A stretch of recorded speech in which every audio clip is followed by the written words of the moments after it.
Each year, we seize this opportunity to reflect on the importance of social media in our journey. The feed is broken. It's a bold statement, and it's where our conversations are rooted today. Somewhere between the endless scroll, the constant chasing of trends, and the pressure to always stay on, social media seems to have lost its way. What was meant to connect, inspire, and inform now often overwhelms, exhausts, and at times misleads. That's why this year at SMLive, we are not just hosting a conference, we are hosting an intervention. Today, we dive into questions that matter: culture over cloud, the real flex. How do brands go beyond virality and build real cultural capital on social? The feed is broken. Who gets to fix it? Platforms, creators, brands, or maybe all of us? We'll confront the mental and emotional cost of content, a reality too often ignored behind the glamour of going viral. Then there's the hard truth. Good content dies in bad distribution, and we'll talk about how to change that. We'll also unpack the templatization trap, the repetitive and predictable formats that dull creativity. Hi, I'm Sneha Mehta, and I'll be your host for today. Across panels, keynotes, and candid conversations, today is about rethinking what social can be, not just for brands, but for the people who create and consume it every day. So get ready. It's time to break the feed and maybe rebuild it better. And since it's World Social Media Day, how can we not be live on our social media channels? We are also simulcasting it on LinkedIn, YouTube, Facebook, X, and you can interact by tagging us or using hashtag SMLive. To set the stage for today's conversation and take us through the journey of how SM Live evolved into the space for unfiltered dialogue, we'd like to invite someone who's been championing this vision. Please welcome the CEO of Social Samosa Network, Mr. Hitesh Rajwani.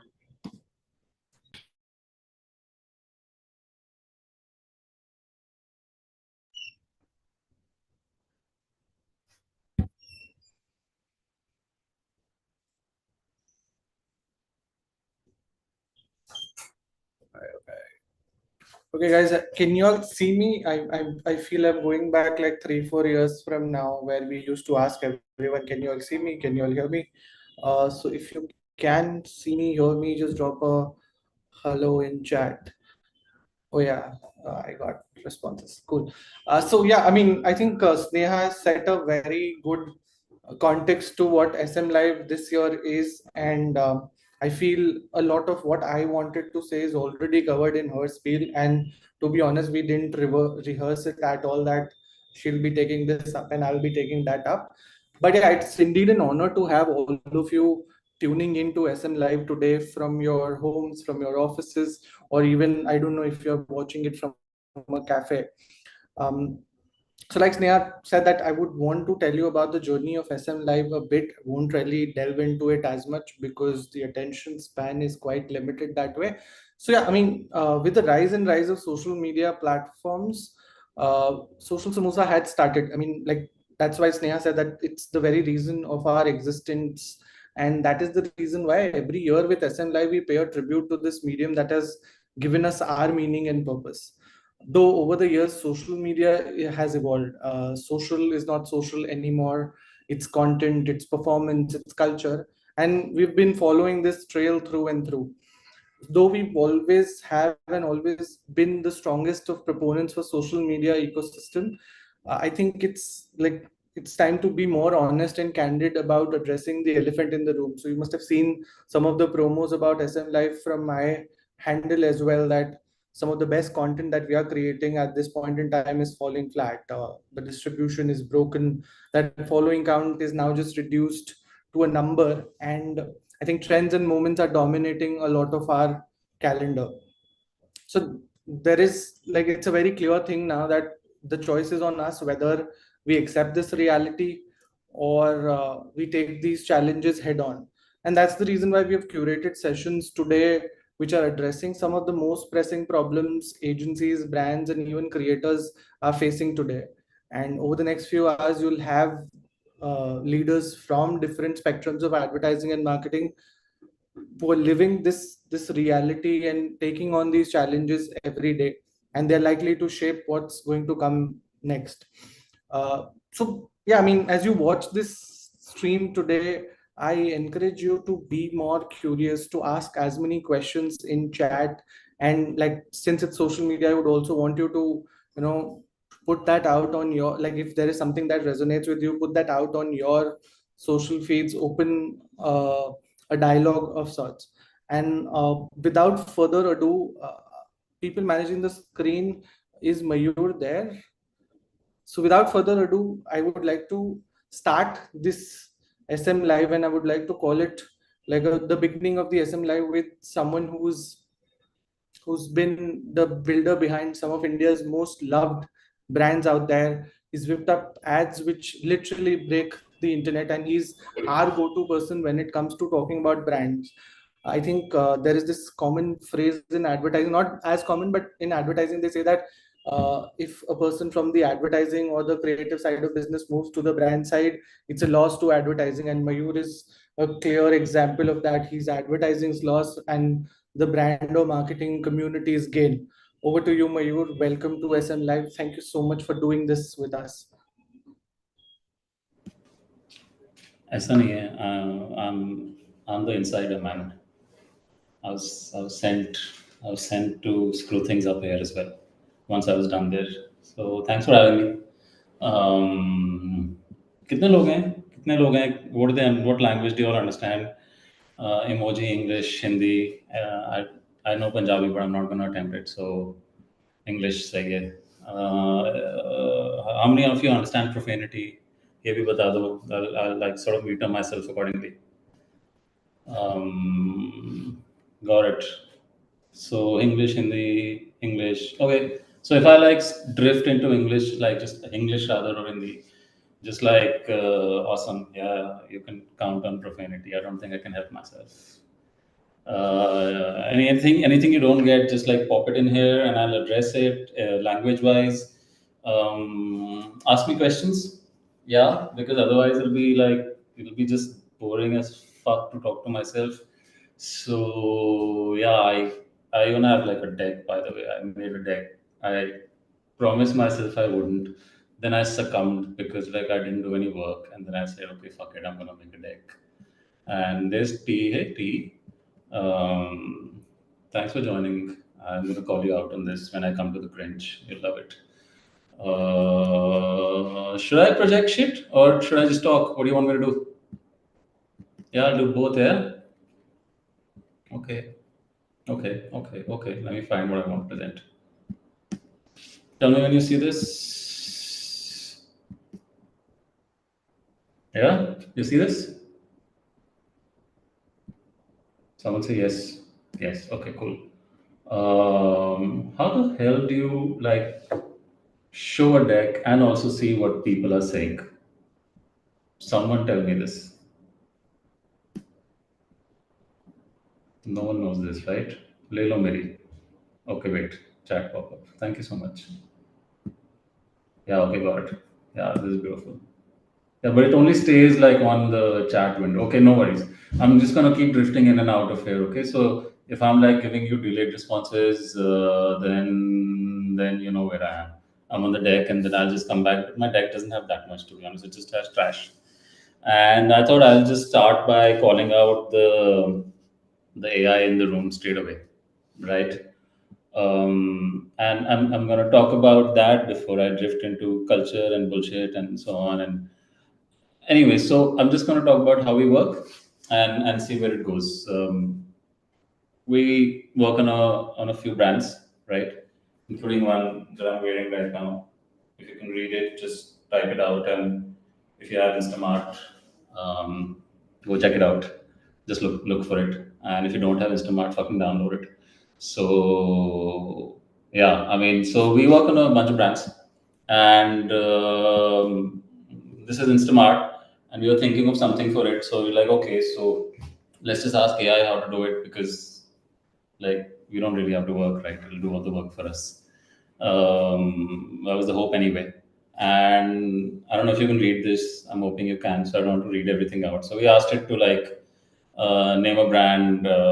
We've done we do a lot of memes, very unabashedly, to be honest, right? And if you love us for it, great. If you hate us for it, great. Um, there's more coming. Deal with it. And we said, okay, let's just take that to the next level and actually have products with memes, right? Why just stop at memes on social and so on. So we said, okay, let's just make some meme products and we're going to sell them, right? Dekhi jayegi, as we say often. And whatever, AI suggested dumb stuff as a name, which is pretty fucked, to be honest. And we said, no, this doesn't work. I heard recently they should threaten it. Maybe we should threaten it, and we got a better one. So, and we said, okay, we like adding Insta to the prefix, and we said, oh, give us a name. And toys for your lizard brain, and Insta dumb is what we said. Which is okay, right? Like warm, no cigar. And anyway, kept pushing it, Insta idiot, etc., etc., etc. Right? What do you think we got? Right? Does anyone know the answer to this? Insiders are not allowed to answer if they know this. What's the final name we went with? Koi bhi bolo, Insta what? Bastard, you know this already. Fucker. Okay, fine. Yeah, we did. That's just it. It'll get you up to a point, but then you still have to do the work, unfortunately. Just like I had to make this fucking deck, unfortunately. Yeah. And these are meme toys. So what's the logical name we could have named it? I mean, we're an organization that likes to keep it simple and just call it meme toys, etc. But no, that wouldn't have done it, would it? I had to stick a flower out of an ass to make it work. And yeah, we did actually sell out every one of them. We spent a grand total of 16 lakh, yeah, 1/6, on marketing this damn thing. And we sold out every single product that we had available in the pods around where it was selling. And yeah, I liked it. I think there was a Chuenchi bag. That's the one I liked a lot. And then there's this, of course, flip phone that just says shit.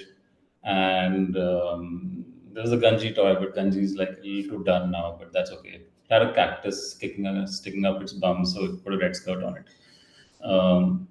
So yeah, and this is all we put out. Literally, this is it. Tell me if you.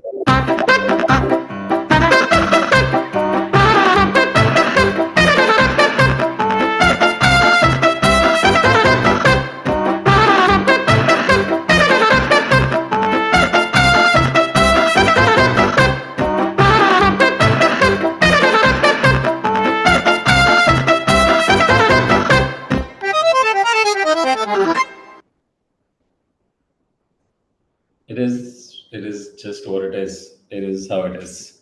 And I'm sitting and I put this out, and I get a message. I really love Rohit Heads, food delivery and dine out, and I think our the entire rider operation. He's the CEO of all of that. And Rohit's like, is this a joke? Has someone like done this to us? And I said, nahi, humne banaya. So he said, are you fucking serious? And yeah, well, we are. And yeah, and if you notice, Rohit recently posted an interview, and he said, if these guys aren't doing like at least 3 things or 4 things in the year, which I just do not understand and have maybe even object to it, then they're not doing the job, right? We take our work very seriously, like he said, but we don't take ourselves seriously at all. And I think that's what makes us who we are. If we're terrible, then so it is. If you're any good and you drop us a heart like IG just did, then so it is. So yeah, just drop a few more hearts, will you? It'll be nice. It'll make me feel better about my deck. So yeah, I follow Kieran Flanigan. If you all I suppose some of you do. If you don't, you should on LinkedIn. It's not much good for most things, but following Kieran is decent. It's a fuck fest otherwise, but yeah, it's okay if you don't follow anyone. And yeah, yeah, this is what we think in general. This is how we like to work, and yeah, that's what we do. The future favors those who ask the right questions and not those who compete with its answers. Right? Follow Kieran. He knows his shit. He's the CMO of HubSpot. Cool guy. This is the topic Hitesh gave me, and I still don't know what the fuck it means, but I'm going to try and make some sense of it at least. This is what we do.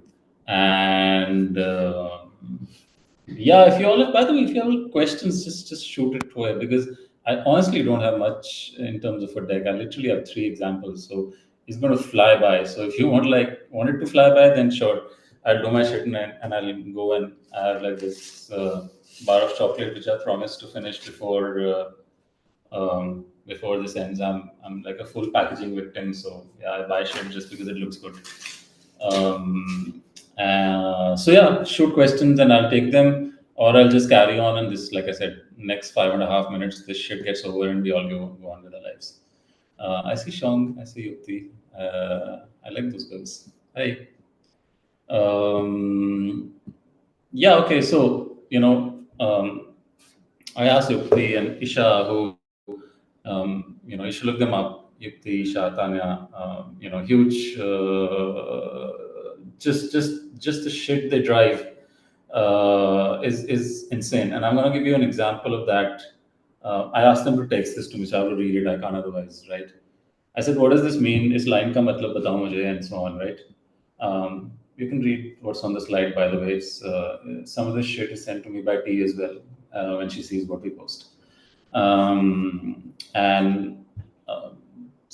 sent me this, and they said, I said, what did we do in the last 3 months? I'm supposed to know this, but I also just asked them this from time to time and they said we reached 282 million people, and we were viewed 712 million times in the last 3 months. Yupti and Isha manage Swiggy and Instamart respectively, right? And this is what they have to say. They say that when we work with more influencer marketing agencies, they'll always tell us, cat A, cat B, cat C creators ke saath kaam karo, work with them, use that clout, right?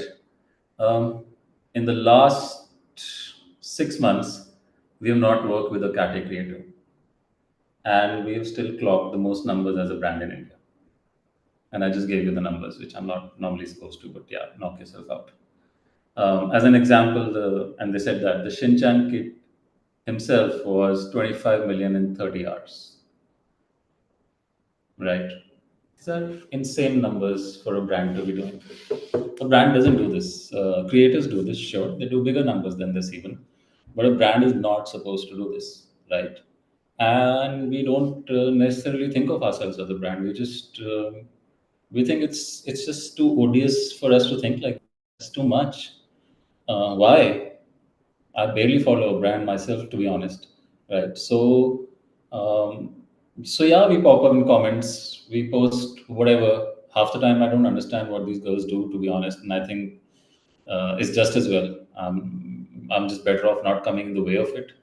But here's what I think. Okay, I mean, before I show you what I'm going to show you, I think that I heard what Hitesh said about social, etc., etc. I think we are so jaded with everything we see. Everything looks so nice. It looks so perfect. It looks so saccharine sweet. All the fucking food creators, all the brand, all the saturation of color across every little part of your screen is just it's vomit inducing.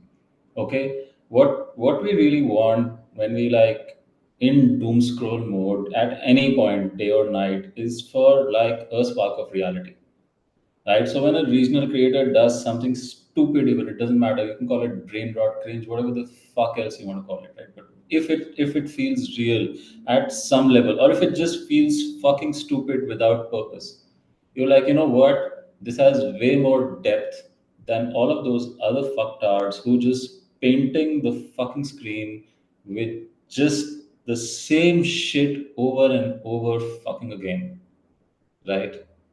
And I think, without pontificating any more than that, if this was that, I think that's how we think of ourselves, right? If it helps, it helps. If it doesn't, it doesn't. But I think that's us, right? We try not to be that. And then we try and be whatever else we can be. And And then sometimes we get told shit like what's on the screen right now. I'm assuming you can read it, yes? Even the guys and women who can't understand Hindi, if you can read it, just tell me. If you need me to translate, just say it. If you get it, just say it. You can read it, yes? Cringe Pro Max and Chapris and Yehi Reh Gaya Tha, Swiggy after this, etc., etc. You can read it, yeah? Yeah, okay, cool. Yeah. You fuck consistency. Who the fuck cares about consistency? Did you think about consistency when you like scrolling up? I have like half a millisecond to talk to you, right? If I'm consistent, I'm going to be wallpaper in the next 5 posts. You wouldn't give a shit about me.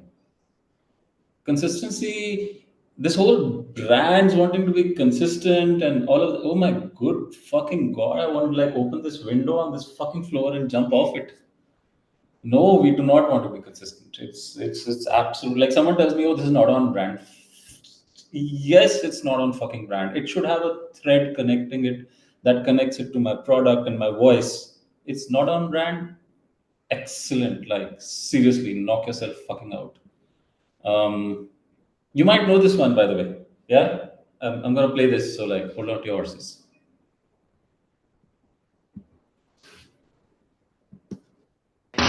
क्या खाएंगे आप? मुझे foreign का कुछ भी चलेगा। कोई भी भूखा नहीं जाएगा यहाँ से, बस तेरी इतनी सी ख्वाहिश है। FGHI, I love you। अरे ये देखो दर्शन गाना गा रहा है। ओ ये आ गई गंजी, ओ ये आ गई गंजी। हाँ, पेट बिच खाने के लिए भूख रख के प्रॉमिस मैं करदा मैं सब खाऊंगा। लेवल सबके निकलेंगे, पर निकलेंगे उनके जो ऑर्डर करेगा यहाँ पे। क्या आपके दोस्त भी ऐसे हैं? स्विगी ग्रुप ऑर्डरिंग, हर क्रेजी ग्रुप के लिए एक share card.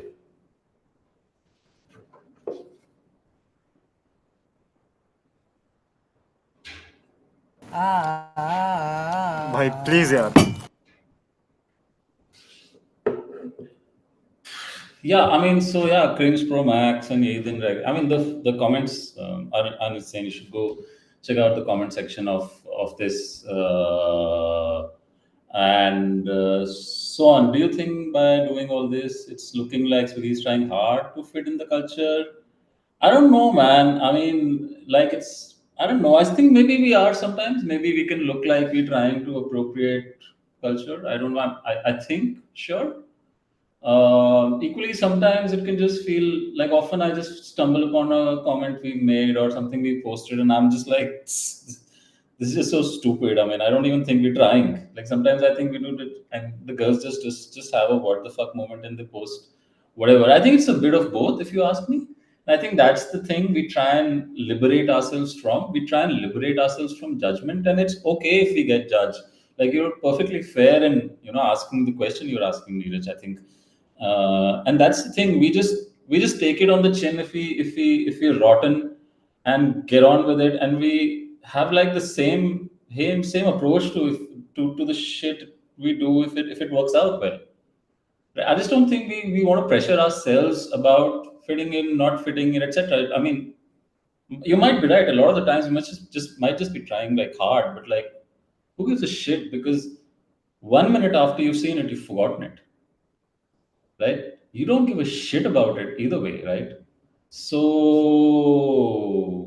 yeah, I mean, I think that's the approach we take. Just no pressure really, because I think we do better when we're not pressured.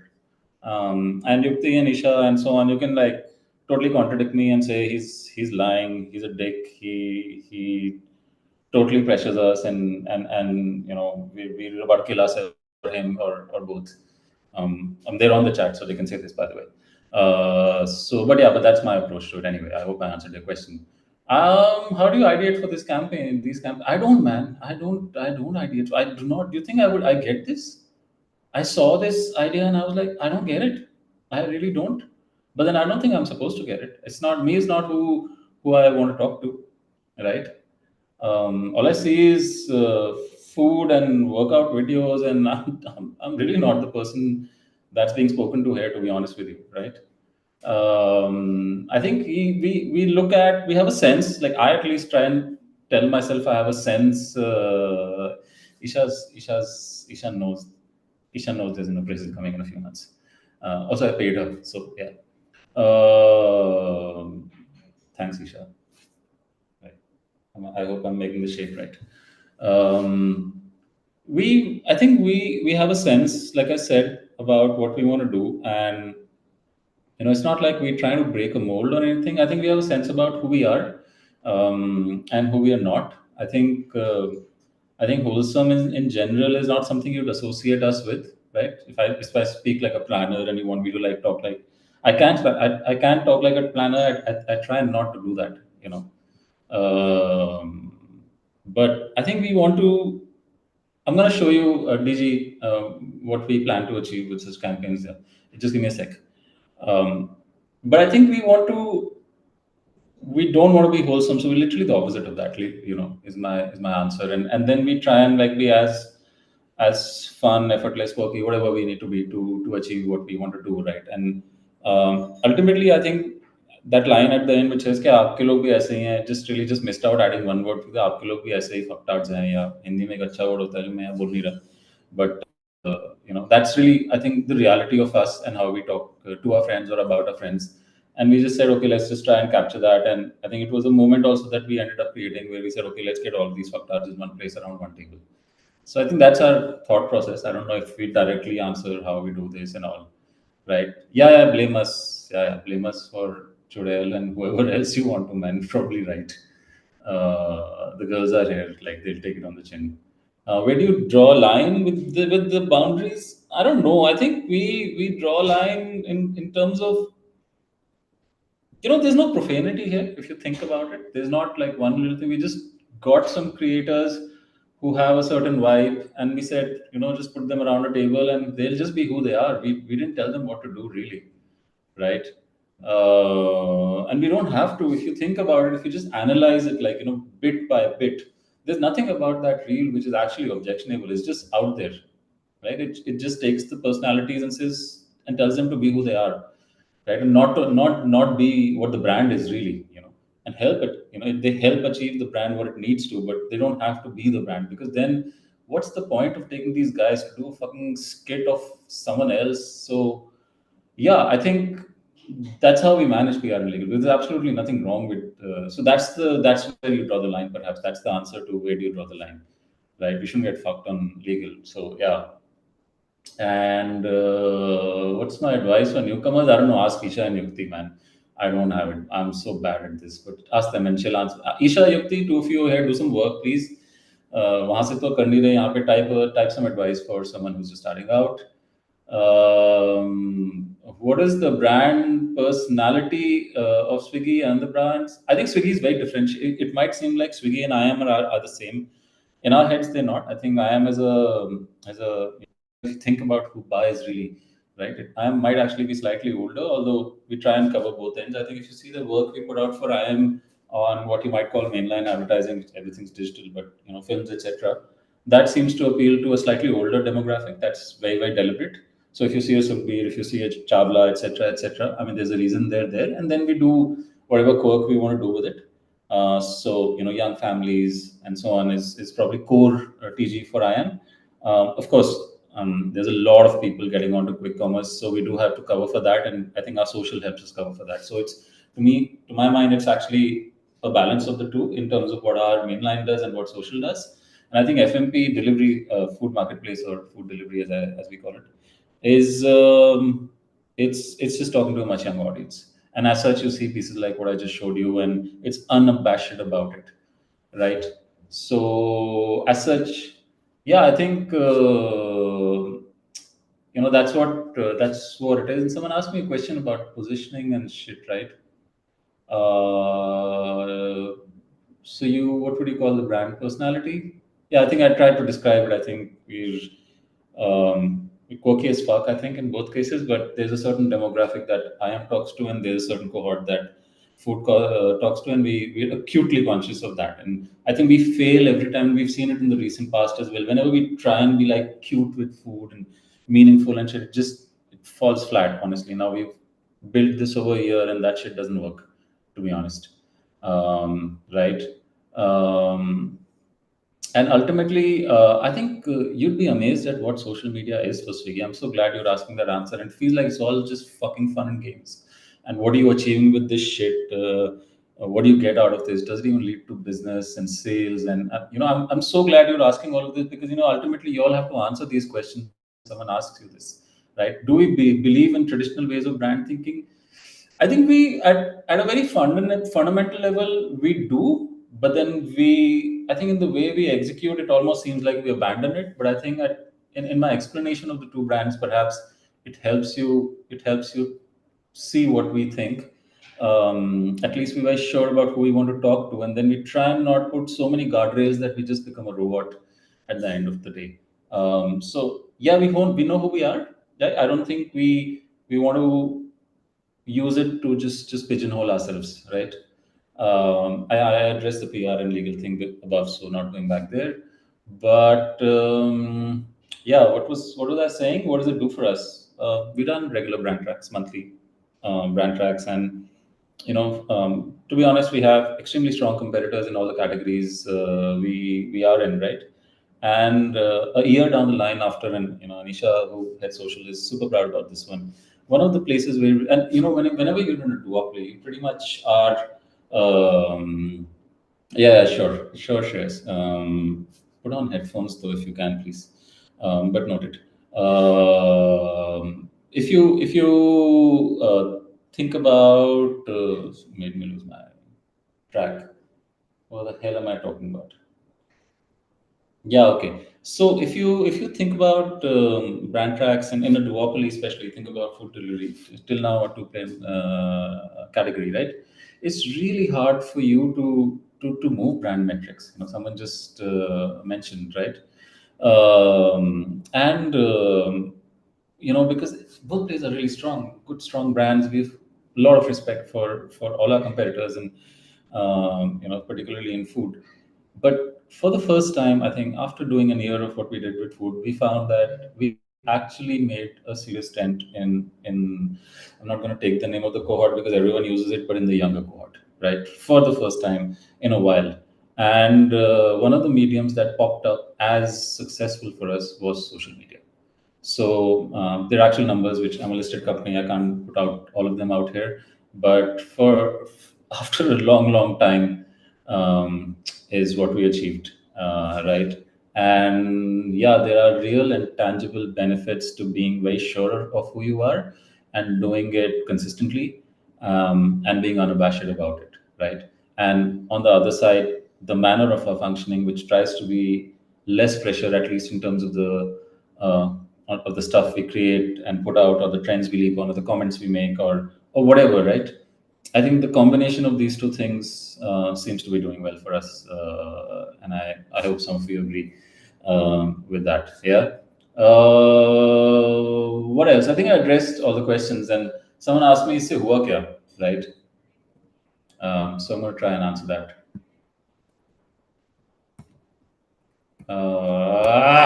Whatever. Wait. Sorry. My bad.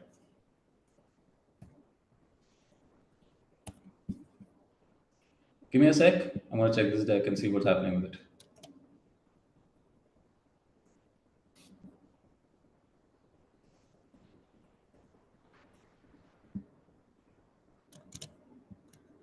One sec, okay? My bad. Yupti, how many shares does Memeverse has so far?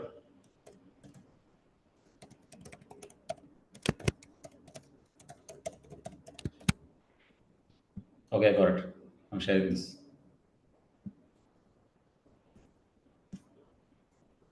No, it's not 1 million, Yupti. Way ahead of you. फिर से देख.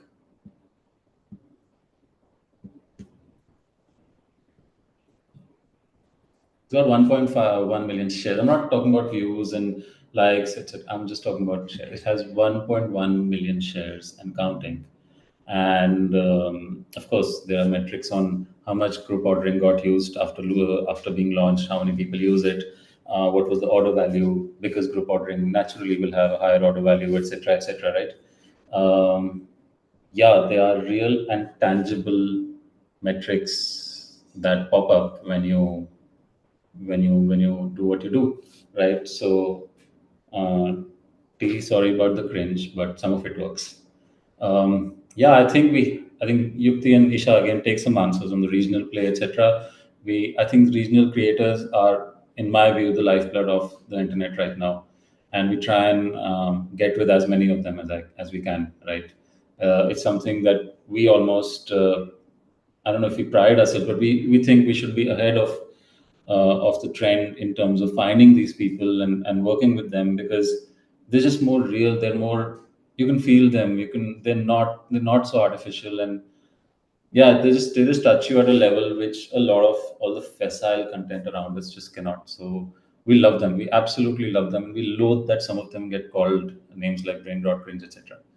Um, yeah, I'm not so sure any brand can be quirky, can afford not to be quirky and unabashed. I think for us to be sitting lavish and saying that, "Arey, tumhara brand kar sakta hai aur mera nahi kar sakta." I think every brand has to find its own tone of voice, of course, and the folks it speaks with. But it needs to be pretty sharply pointed in how it's talking to them, right? Not every brand, of course, needs to be quirky, but I do think every brand needs to be unabashed. I think I noticed reels going around right now which used AI was the Bigfoot for the dentist, and who would have thought a dentist would need anything like that, right? So I think you can be extremely sharply pointed in who you are and how you want to talk to the folks you need to talk to. I think it's a cop out to say यार तुम कर सकते हो और कोई नहीं कर सकता. So sorry, but that's just what I think. We have a whole team measuring brand pull and brand lift. Man, the number of metrics we follow are crazy, right? And there's a whole team taking care of perfs, so not going there. That's a whole other session, right? अभी हितेश ने मेरे को इतना time ही नहीं दिया. अभी उसका message आएगा कि मेरे को जाने का है. हितेश, मेरे को जाने का है क्या, बता दो क्या? हाँ, see, he's already sent me a message to end this. So okay, I'm ending. Sorry. I'll just give like one more example and we'll be out of here. There's a brand we created recently called Snack. We have stores very near. If Snack is around you, that's because there's a store about 2 kilometers away from you making food fast and delivering it in 12 minutes, whatever. I'll just play this. So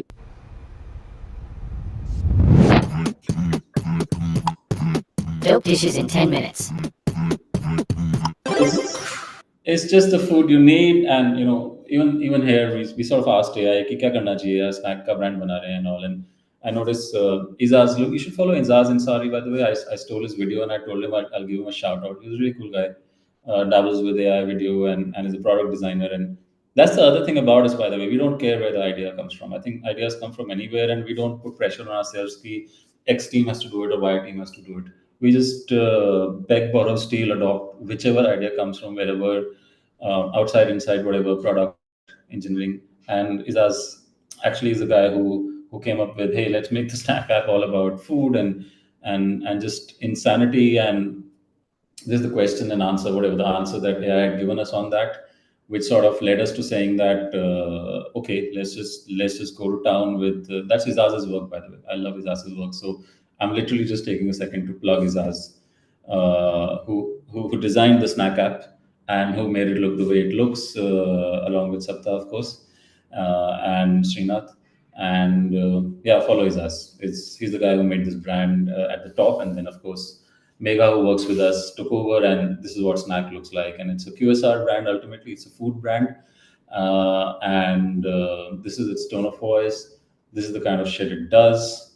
And again, it just goes back to what I started with about how to use AI and what to do with it. Ultimately, is what makes the difference, right? You can ask the question, and you can read what's here, written over here. And then, but ultimately it's on you to make pretty much all of this is AI generated, by the way, which is pretty normal to do. But ultimately you'll have to put it together and sell samosas in the way that you do, right? And if you think about it, it's very, very different to what I showed you with Swiggy. It's very different to what I showed you at the top, but it follows the same thought process in terms of how we approach what we do and and the way we communicate, right? I have no idea what. It was just a we did, and for the rule book, like less Tanya works in Snap. And yeah, I think I get asked this a lot, so I just thought I'll put it out there. Ultimately, everyone's going to have the access to the same tools and be able to generate the same shit. As always, imagination is the only differentiator, right? And yeah, nothing else can save you. Yeah, Hitesh, I'm done. If there are no more questions, I will buzz out from here as opposed to saying what I really wanted to say with respect to someone who said don't be profane. Thank you, Mayur, for that fun and insightful keynote. It was really fun, and we appreciate your time. Cheers, guys. Thanks for having me. Have an amazing one. I'm easy to reach whichever platform you want to, and I can take questions, some of them. Have an amazing one. Bye bye. Cheers. Bye. I am eating my chocolate, Sean. Thank you. Okay, bye. Should I buzz off? Yes. Before we move ahead with our sessions, I have something exciting to share with you all. Agency Con Social Samosa's flagship celebration of agency excellence is back. And that's not all. We're also gearing up to host our marquee events, 30 Under 30 and Festive Marketing Camp, bringing together the sharpest minds and most impactful voices in the industry. For more information, keep following us on our social media accounts. To start with our first panel, the scroll used to feel exciting. Today, it feels overwhelming. From fragmented algorithms to rising brand fatigue, the feed has become messy, chaotic, and often far from inclusive. Gen Z rewrote the tone, comedy brought back relatability.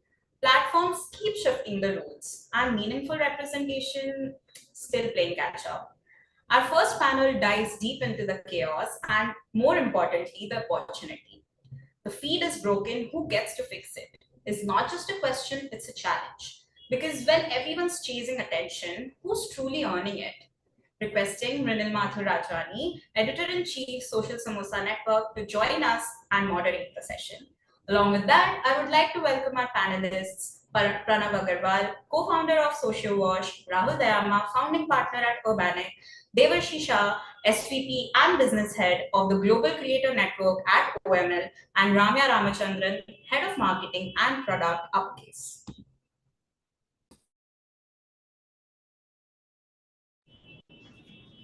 Thank you, Sneha. Okay.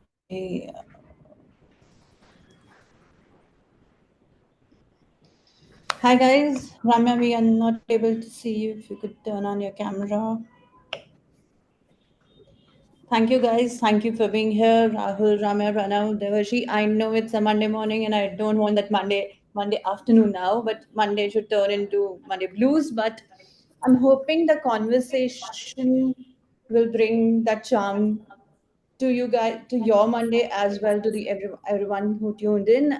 We just had an amazing session with Mayur, and the lightness he got into, like the way he uh, turned out that session, it was so fun. And I think to match that up, it's a huge responsibility on all five of us. But yeah, let's begin it with it. I know the topic is feed is broken. I know that, and I believe that every scroll, every like, every share that we do is a vote, and that vote is leading to making chaos win. I know that statement that we are going ahead with for this session and throughout this theme is the feed is broken. But this also makes me think that, is it really broken, or it's the brutally honest version of who we are in general? Because like it's the competition between, is it we training the algorithm, or is the algorithm training us, or is it platform? How is it working on? And before we delve into everything else, I would want to understand from each one of you, is feed broken for you from your vantage point? Like, I'll start with Pranav.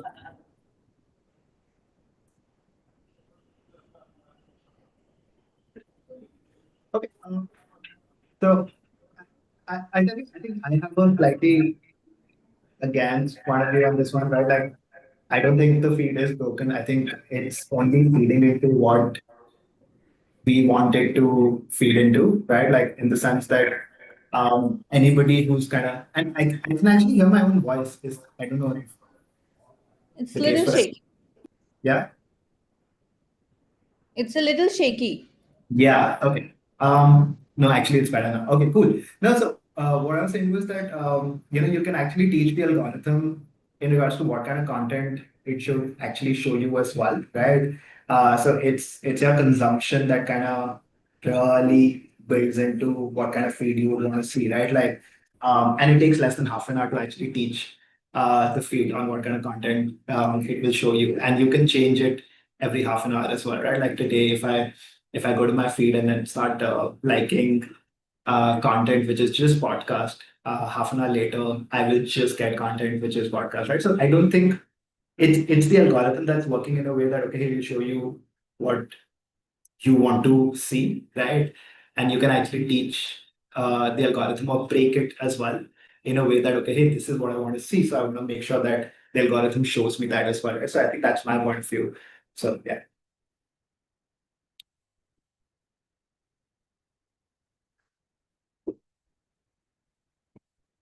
Mrinal, I think you're on mute. Okay.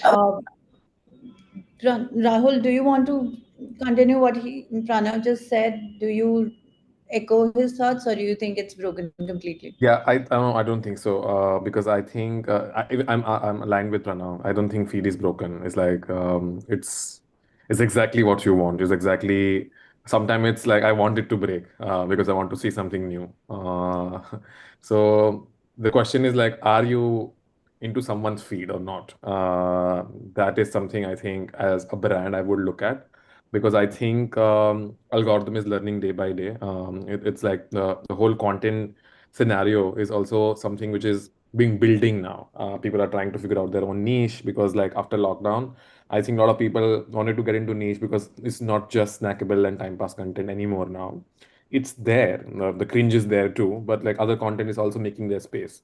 So it depends on how your feed has been built and exactly how Pranav said like if I like something it's never ending of that same kind of content. Sometimes I was like okay now like it's done for me, now I want my feed to change into something else and yeah, so I don't think it's broken yet. Ramya, Devashri, what are your thoughts on it? So, I have a slightly different view. I wouldn't say broken, but I would say social media is an evolution, right? Like it's constantly evolving. So, in the sense that what's working right now, or what was working 2 years ago may not work now, and it's a constant change that needs to keep happening. So I do think that we are at a stage where we probably see certain things probably need to change a little bit more because there is an infusion. I think the training models or whatever algorithms, these are all work in progress, right? I'm assuming they do keep changing. So I think what's happening currently is yes, there is a certain way of training the algorithm and all of that you can watch what content you want to watch, but there is also a lot of content you don't want to watch that end up coming in your feed, right? So that happens, that and that's also important for that's how Meta makes business, right? So it's a lot of other things that's involved there, that's also pushing creators, it's pushing content, it's pushing ads, it's pushing a lot of those things, right? So it's I do think the control is still a lot more with the platform, because they do have, it's a little bit more business plus, giving the consumer, and also it's about hooking people, it's about keeping you engaged for 3-4 hours on this feed, etc., and all of those things, right? So so I do think the control has shifted a little bit. um, and maybe it'll come back. I'm sure, there are algorithm changes, those things keep happening, and all of that. But I think when we speak of feed in general, I do think that there is a lot more evolution that's happened in YouTube, I would say, versus an Instagram. If you look at, and I think the type of content that you see on YouTube, you see a lot more deeper content, etc., that's also being consumed, versus an Instagram where there is still a lot of cringe, a lot of memes, a lot of that kind of content that still goes on, right? So I think yeah, it's platform to platform how they're evolving, what are the changes that they are being made. And I wouldn't call it broken yet, because I don't think it's broken, but I do think there are some changes that probably we will see happening going forward. And I think that happens, right? Like every few years we saw images were at a peak, now statics don't do anything, now carousels are doing better, and you have video content, a lot more video content. In videos also you have different kinds of formats of content. So I think that keeps changing every few years, and I think we will see that happen a lot more going forward. Okay. Before we hear Devashi's thought, I would want everyone who's here, who's tuned in, if you could also share your thoughts. I think my team also started a poll, and but if you can drop in comments that do you think that feed is broken or not? So, I mean, I just want to understand if panelists and audience is in one zone or not. Devashi, what are your thoughts on it? Honestly, when I was asked by my PR team that, hey, listen, this is the topic, my genuine thought was, what do you mean by broken? And I'm not making this shit up. What do you mean by what's broken? What do you mean by it? Like, is it that you are not served content you want? Is it that, I don't know, as in, what does it mean?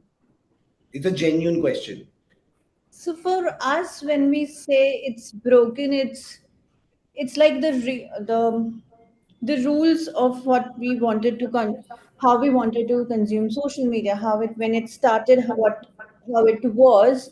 It's it's changed. It's more of a chaotic kind of way now. Like what you When we say consume, point of view of psychology, that how it is affecting and impacting us, sure, as in there is a lot of that social media plays a massive part in our lives, and is also the reason, as in everything boils down to capitalism, frankly speaking, in my opinion. And yeah, I could take the conversation in that direction completely, but ठीक है, as in this is an evolution of any social media channel. As in, sure, the Instagram that was there in 2008, 9, very different from now, but so is Facebook. So it's like, I think about it, Clubhouse आके चला भी गया. When it came, where it was solving for a time and space that it had. Now it is a different this thing. How much of you and I are even engaging with our friends' photographs, right? As in, sure, you can say platform has some role to play or someone else has a role to play and all of that, but it is what we want. At the end, it's another platform for you to reach out to a much wider audience set, because there is no other way to reach out a certain young audience set. So I really don't think it's broken. And as Ramya mentioned, and as Pranav, Rahul, everyone mentioned, I think it's just evolution. Yeah? No problems with it. so we've established that it's not broken for us, but it's majorly on how it's evolving, kind of. Yeah, absolutely. So and we also discussed about that there is platforms and there is creators and there is audience, and we consume, how we consume is what our feed will look like. Like Lana mentioned that in every 30 minutes I can change how my feed looks like. But you tell me, and isn't it a bigger problem that you can change the feed every 30 minutes? Or basically, I want to understand, is it who actually rules the platform? Who actually rules the feed? Is it the platform itself who are feeding us, okay, this is, you right now want to consume these 30-second reels, or the 40-second reels is what you have to consume? Or every new update says that, okay, now photos are important, so start sharing photos and start consuming photos? Or it's creators who are shaping the culture. Okay, that is how the comedy is coming up, or kind of content that we see is coming up, or it's basically us, the audience, who's shaping it. We want something, and that's why creators create, and that's why platforms show us. So, sorry. Rahul and Devashish, continue. So, okay, I have a question on that. When you're talking about who is really controlling, from what angle are you talking about? Are you talking for brands? Or are you talking about consumers? For brands, Overall, in the terms of, if I say that who's shaping overall how we consume content, is who is dominating that? Who is dominating? Are we creating? Are creators creating content to meet what platforms expect, and that's how we are. What platforms expect, and that's what we are also ending up consuming it. so here is Is it by us? so there are two ways. Yeah, sorry to cut you there, but I'm thinking there are two ways I can answer it. Take any platform. A platform is a space for you to communicate with people using a certain medium, right? Video is a medium, image is a medium, text is a medium, whatever else are the mediums, right? A platform defines what medium you can use on my platform, on this channel, right? But what is communicated is what at the end the creator, and when I say creator, brand can also be a creator today, right?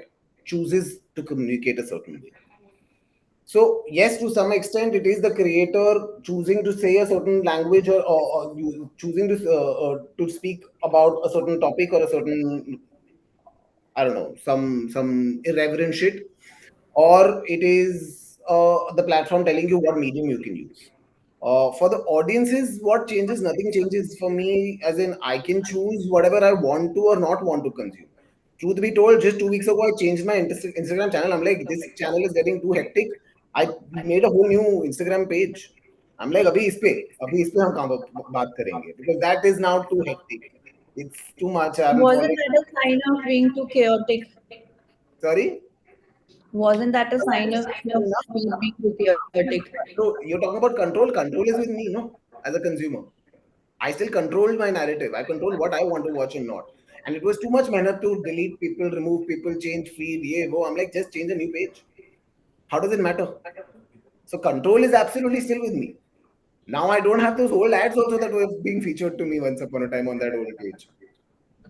So consumers still have control. Platforms have control on formats, and creators have control on the creativity. Everyone has control. Okay, I think Ramya and Pranav has something to add. Ramya, we'll start with you. What are your thoughts? Yeah, no, I have a different view. I think the platform obviously makes the whole way this whole thing works is that they make the consumers think they have the power. That's the whole way I think this works, because essentially, what do you choose? You choose from what you are shown, and it's a loop, and that's why you are on a loop, and you're 3 hours on Instagram because you're in a loop and you're watching things again and again and again, and you're still looking for things. So I think it's a situation where I do think the platform does control a lot of what we watch and how we watch and things like that. It's very discovery led, right? So um to an extent, to answer this, if I have to say, if my discovery experience, I'll give you an example of Spotify, right? When I'm listening to music on Spotify, it gives me recommendation based on my music taste, right? Or things that I like listening to. I'm usually happy with my discovery, right? Like, because I get to learn something. I'm probably introduced to a new song, and that is the space that we want to be. Versus, I think what ends up happening today on Instagram is that you are constantly in a loop and you don't know what you're discovering and why you're discovering that, and then you have to keep you keep looking for more, right? So I don't know if that discovery has become fruitful anymore. I think it's a little um confusing. Everybody's left confused, and I think we all think we have the power because we think, okay, we can maybe change what we watch, or we could spend more time. I have done this personally myself. You know what I know that engagement is how Instagram tracks it, right? So to just make sure that I do not have certain kinds of videos the minute that video come, I will like immediately scroll it. I'll be like, I don't want to see it. And so I try to like, ensure it goes away. And if there's something that I find interesting, I just hold on to. I watch it twice, sometimes intentionally, right? So that I get recommended more of that.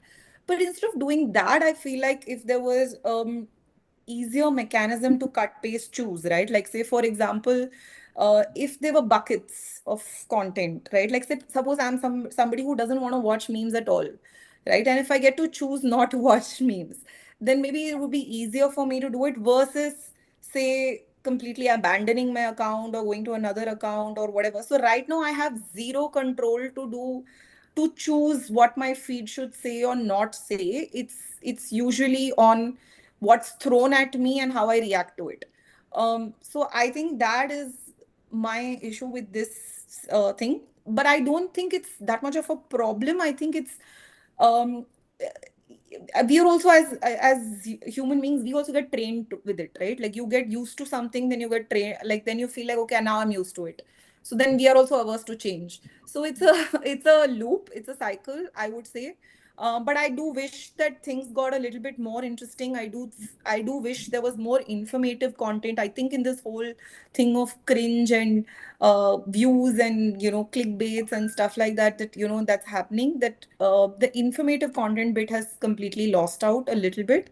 So that's something that I wish I could see more of. Okay. And Pranav, what are your thoughts on it?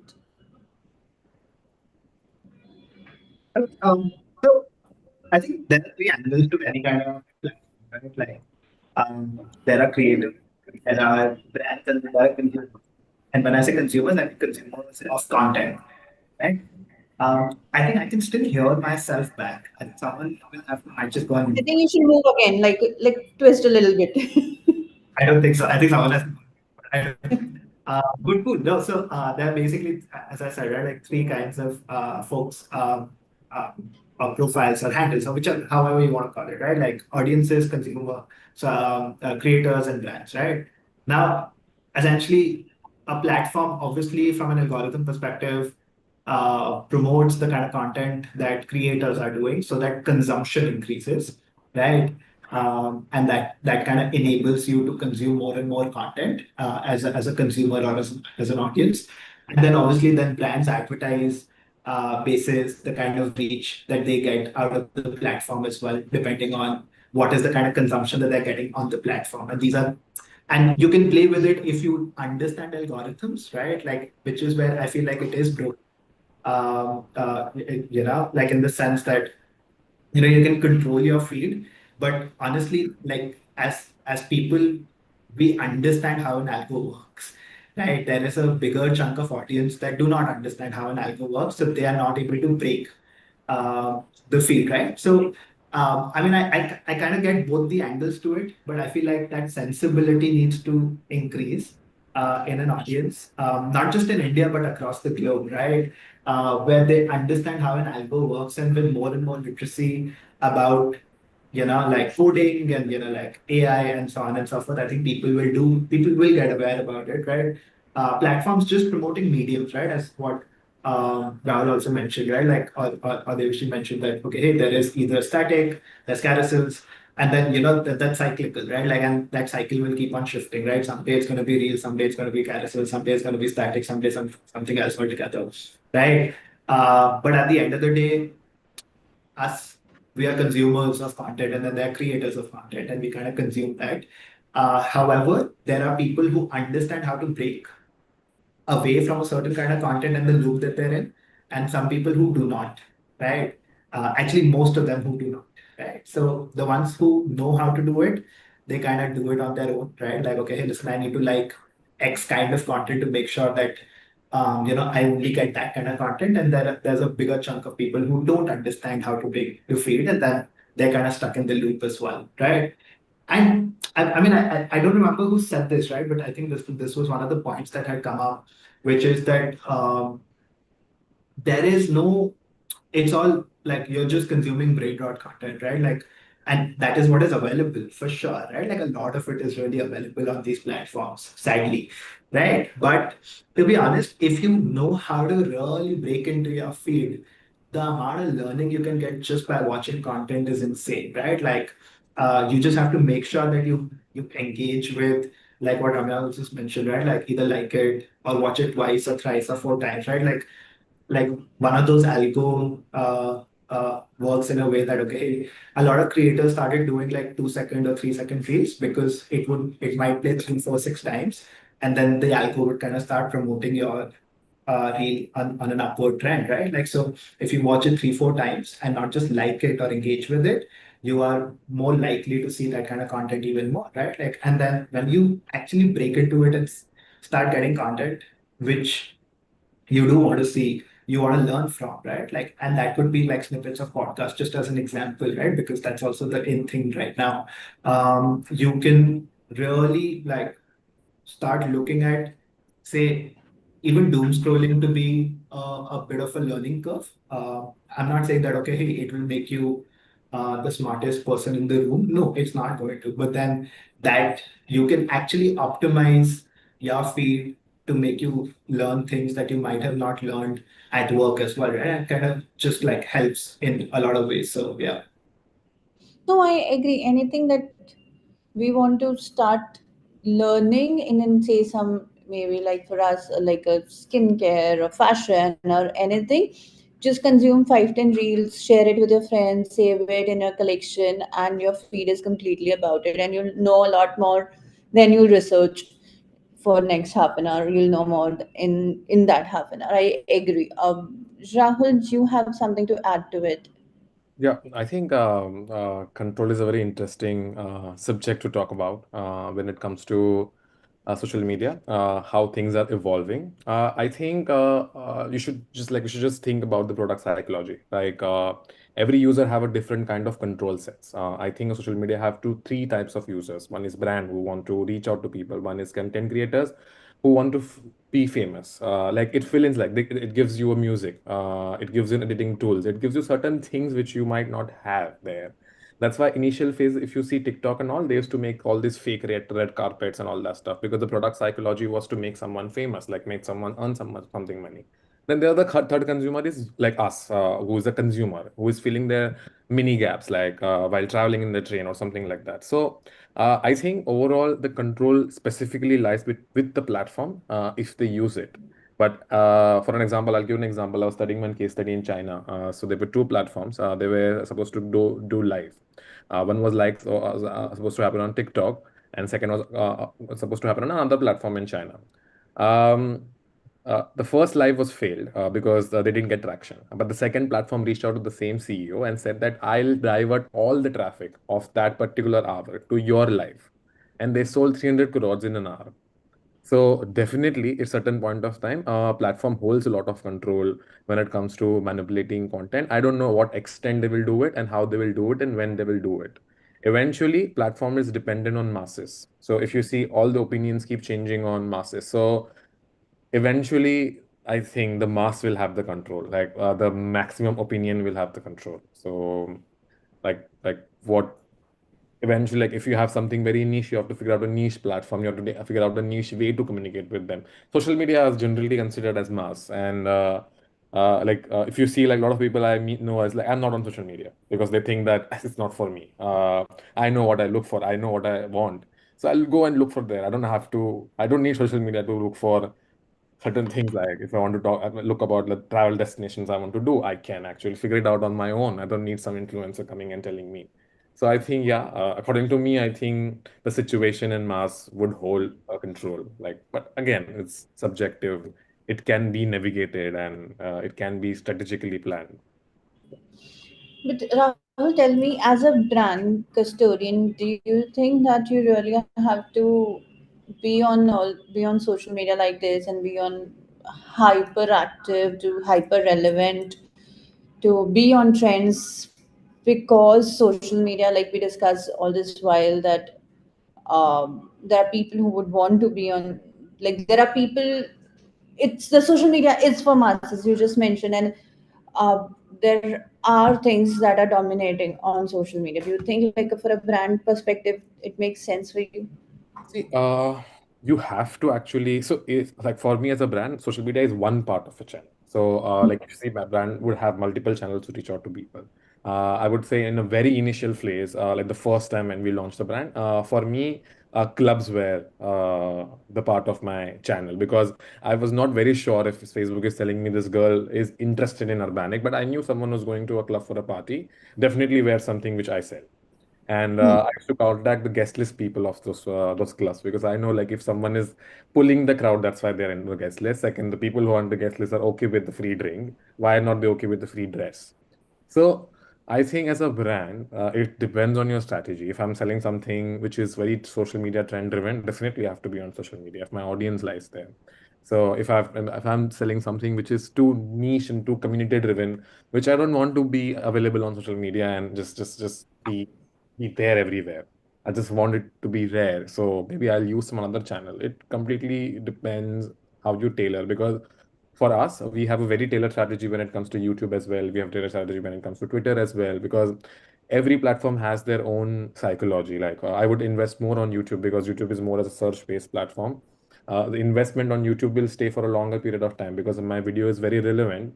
The video will pop up even after a year if it's very relevant. Like for an example, I'm saying like, tell me about the sales cast top of Urbanic. If this video is very relevant, even from 2023 it will top first because it will have a higher view and higher stuff, so I would rather invest more on Instagram. Is not typically a search based platform yet, so anything I do it's going to last for like max 48 hours, no matter like any wonder I do. Like people forget words or people forget a lot of things, but on YouTube there can be a callback to a similar audience looking for a similar problem in a different time zone. So it is, it's quite a detail to talk about, but yeah.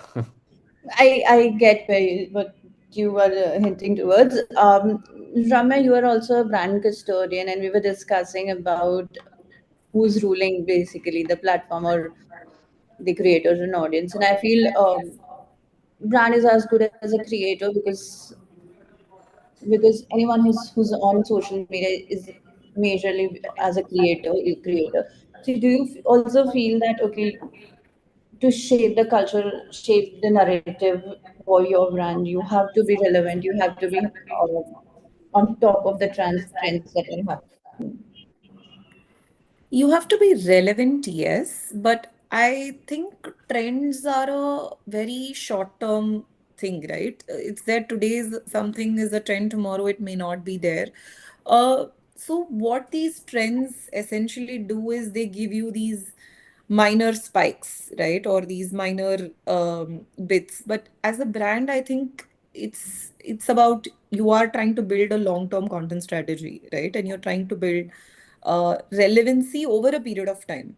So I think then it's about figuring out what is it that the brand wants to do and how do you want to differentiate yourself and not just follow trends for the sake of doing it, right? Because following a trend, maybe it'll give you one viral piece of content or all of that. What is the possibility of it and what is the chance of it, right? But essentially, is that helping you do what you want to do? So I'll give you an example, right? Like in the travel space that we are in, right? So if you see, it is about carrying bags when you travel, and there is obviously a lot of content now on these extremely beautiful locations across the globe, and content creators traveling everywhere, going with their bags and things like that, right?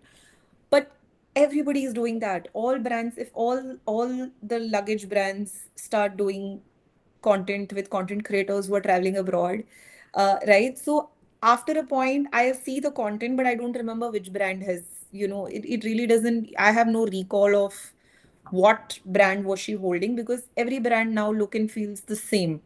So I think what we need to do as a brand is to look at what is that differentiator and how do you build that differentiator in your content pieces, even in creator pieces, even in influencer pieces that you do, right? So is there some thread that uniquely stands out as this is, and you remember the brand from it, right? So I think that is more important to me. And that may be that discovery of what is that differentiation, how do we want to build it, what is that right piece of content to associate with.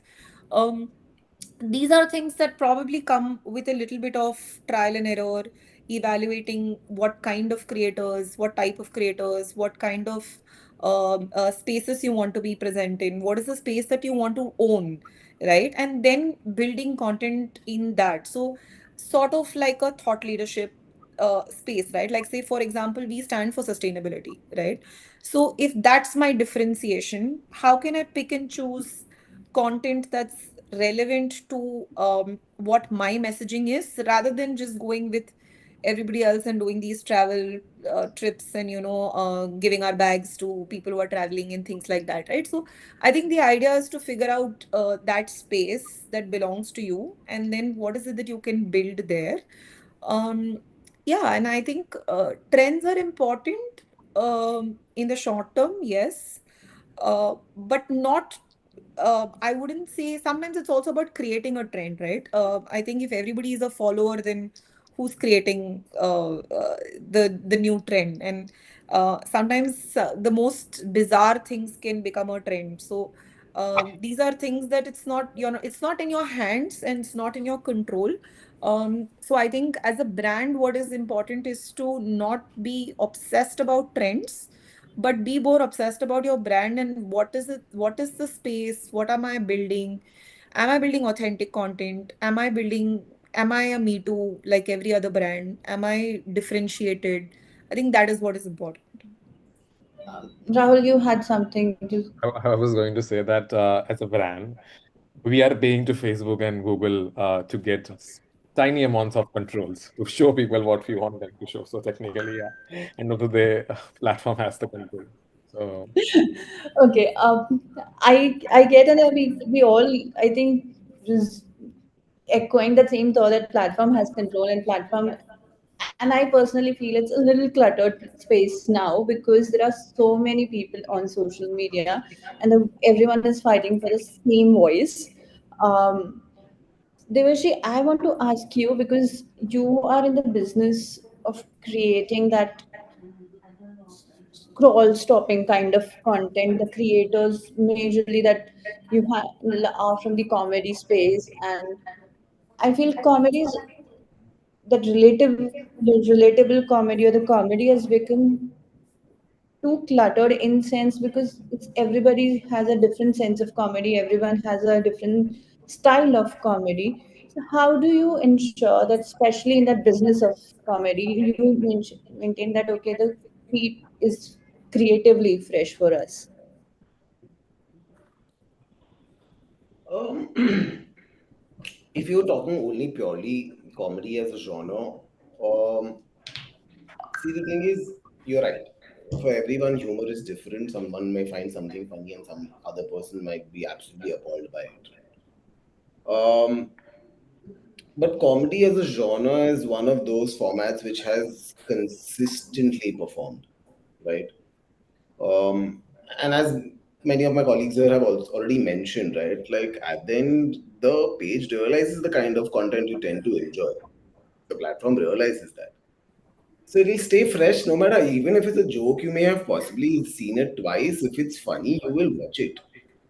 You will watch it either way. It will stay fresh for you anyway, because the comedy also, there are two parts to comedy. The comedy also has a good shelf life.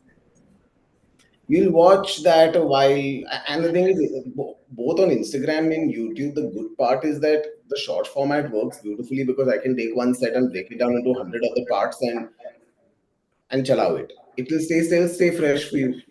The format is very simple in terms of there's a person standing in front of a background which is usually brown, and they're just speaking their heart. Comedy is not about, it's more about how real you can keep, right? And people want it, yeah. I really don't think comedy will ever be stale or has a problem of staying afresh. That is not a problem comedy really faces. With other pieces of content, with other content creators, as to how do you keep it fresh from a brand lens, right? And other genres also, as to how you keep it brand fresh. How do you keep it fresh? And actually, most importantly for brand, is my 2 cents here are, if you use a creator or content as an ad unit, you will get performance. You use that person or content for storytelling, you'll get culture. And culture is one of the best ways to keep things fresh. Ads का तो धर्म ही है ना कि frequency पे चलाते रहो. So yeah, that's my 2 cents. I don't know if it fully answers your question, but yeah. Okay, Pranav, you also work with a lot of brands, and how do you make sure that the content brands create, especially basis the algorithm, how it changes every now and then, they are not getting into that safe content and they are also maintaining that creatively fresh feed?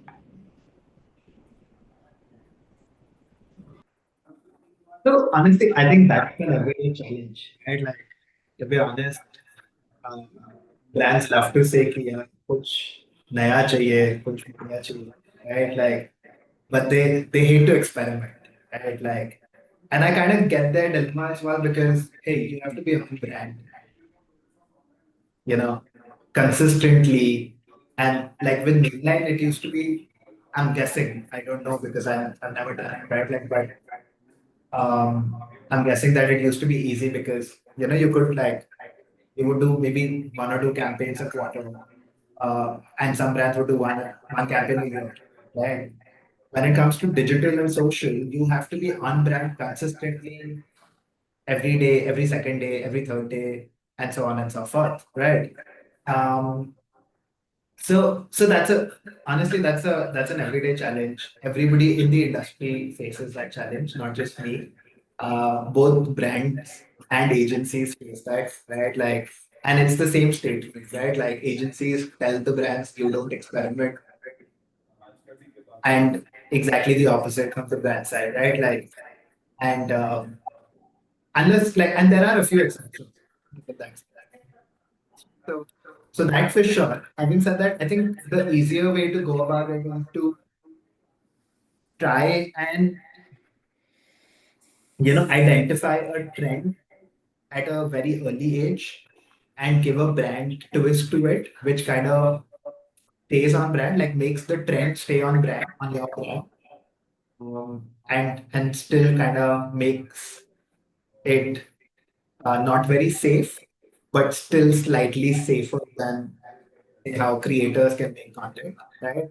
Um, so that I think is one, right? Like um, you kind of, but even then, right? Like I think you have to, as a brand, I think you still have to be slightly bold to be able to take that call because if you're going on in a trend early, right? You don't know if this will become a trend or not, right? So you have to kind of be slightly bold. I think second way to do that is which is now overused.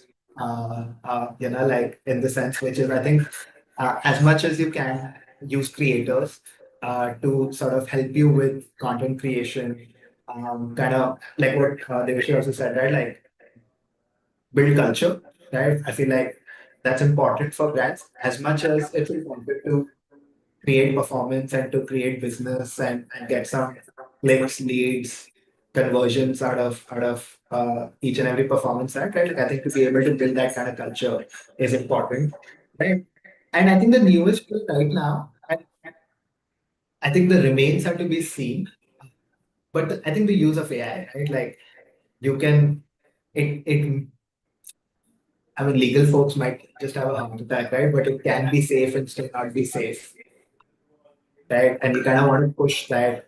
And thankfully, I think with some of the brands, not all of them, they want to do AI-driven content, right? So audiences do get to see something new, which they haven't seen. How they react to it is, and when I say react to it, I mean like branded content. They react to it, AI-driven, is yet to be seen particularly, and like the other results of it will kind of come in that sense as well, right? Like, but I think these are three ways where you can actually uh, try and negotiate a conversation with the brands that okay, hey, safe but not safe, right? Like, or like whatever, like safe but not the same, like however you want to term it out as well, right? So yeah. Okay, I think we have clearly established there are multiple ways. It's just a changing phase of social media. we really need to just power through it in a creative way as much as possible.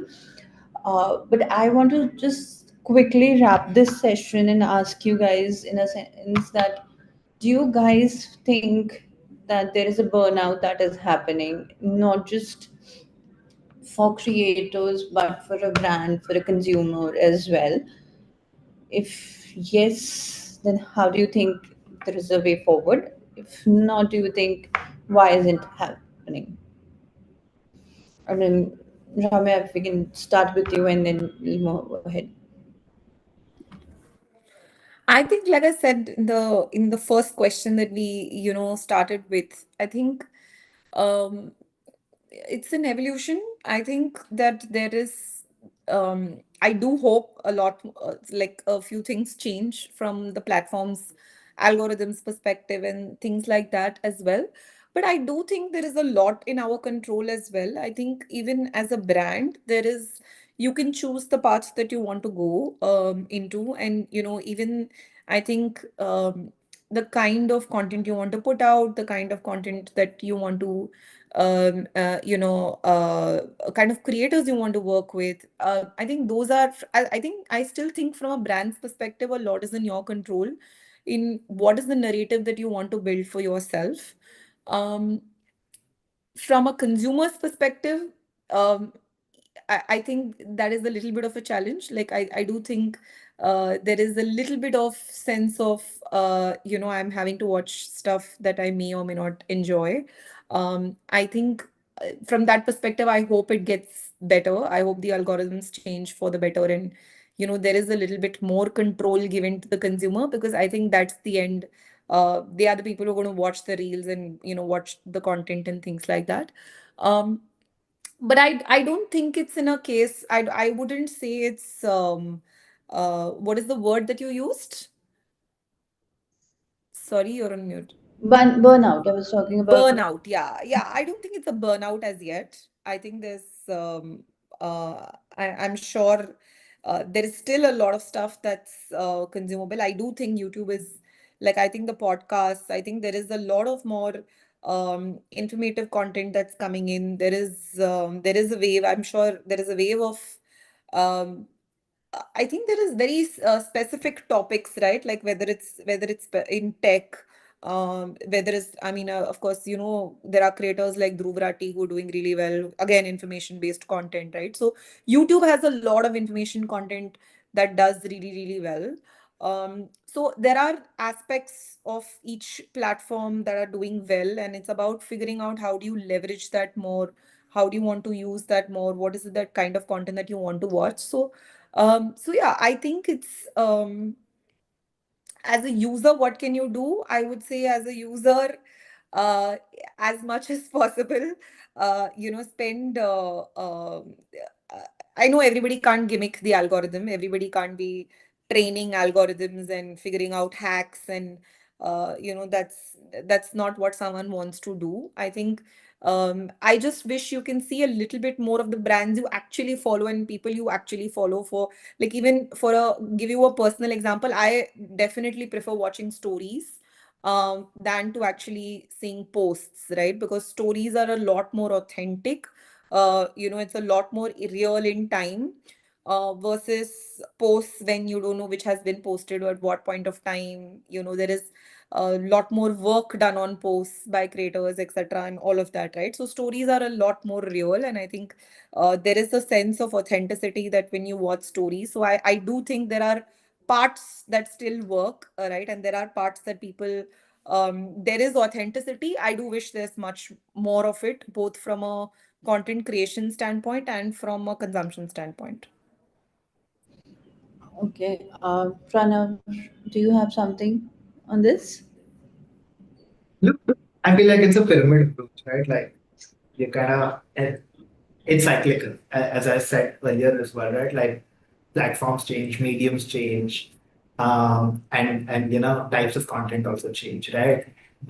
Everything has a ceiling to it, right? Like, and as soon as that ceiling hits, you kind of move into a different platform, different medium, a different genre, and so on and so forth, right? Like, podcast has been a pretty in thing for the last, say, couple of years, 3 years, right? It will have its saturation someday. Maybe say 2 years from now, 1 year from now, 6 months from now, 3 years from now. But it will, right? Like it's everything on social is cyclable because like the consumption of content that's happening, people get bored of it, right? Like we get where and more like as the generation is evolving, sadly to say, becoming um, maybe I think the tolerance level as and the discipline is going down, the tolerance levels are coming down, right? You like every kind of consumption kind of hits a plateau quicker in comparison to say its earlier uh, you know predecessor, right? So I think every kind of like platforms have their plateaus when the older generations join, the newer ones shift from that platform to the next one, right? And it's a pyramid effect, right? So at the end of the day, you start at the top of the pyramid, it kind of goes down, keeps going down, bottom of the pyramid kind of expands completely, and then again a new cycle of content starts, right? And that's true for everything, right? So I feel like it's always going to be cyclical, right? There are and the best part about it is that no content will ever be dead. Yet no genre of content will ever be dead because if it's cyclical and it's had its plateau today, maybe 10 years down the line, it might just come back. Like it'll all like some pieces of content will also keep on making a comeback as well, right? So there's always going to be that foray as well, right? Like that, okay, hey, listen, this can make a comeback very easily. Right? Like so I feel like that's how it's going to be, right? Like so I mean I do get the whole burnout situation. I don't think it's a burnout, right? Like anything in general is very, very cyclical. Right? Like and it's true for a lot of other things outside of content and outside of advertising in general as well, right? It kind of reaches a plateau, maybe finds its space 10 years later as well, maybe not at all, right? It doesn't make a comeback at all, right? But yeah, I mean, and that holds true for everything. So yeah. Okay. Devashri, Rahul, do you have something to add to this burnout thing? Do you feel that there is a burnout that is happening for brands or for creators or for consumers? I think I don't think there is a burnout because I think there is a lack of uh, new perspectives, evolution, because I think the platform is evolving because it's tech driven. But we as a brands are not evolving so quickly, or rather we are just following the footsteps of other brands and what they are doing, trying to fit in, trying to do all of that stuff. So I think if we tailor our perspectives, if we tailor our, like it's very important to understand your audience because your audience is not what they say they are, is what you observe into them. So I think that's the very important thing brands should focus on. And then it's a platform. The platform will never be a burnout.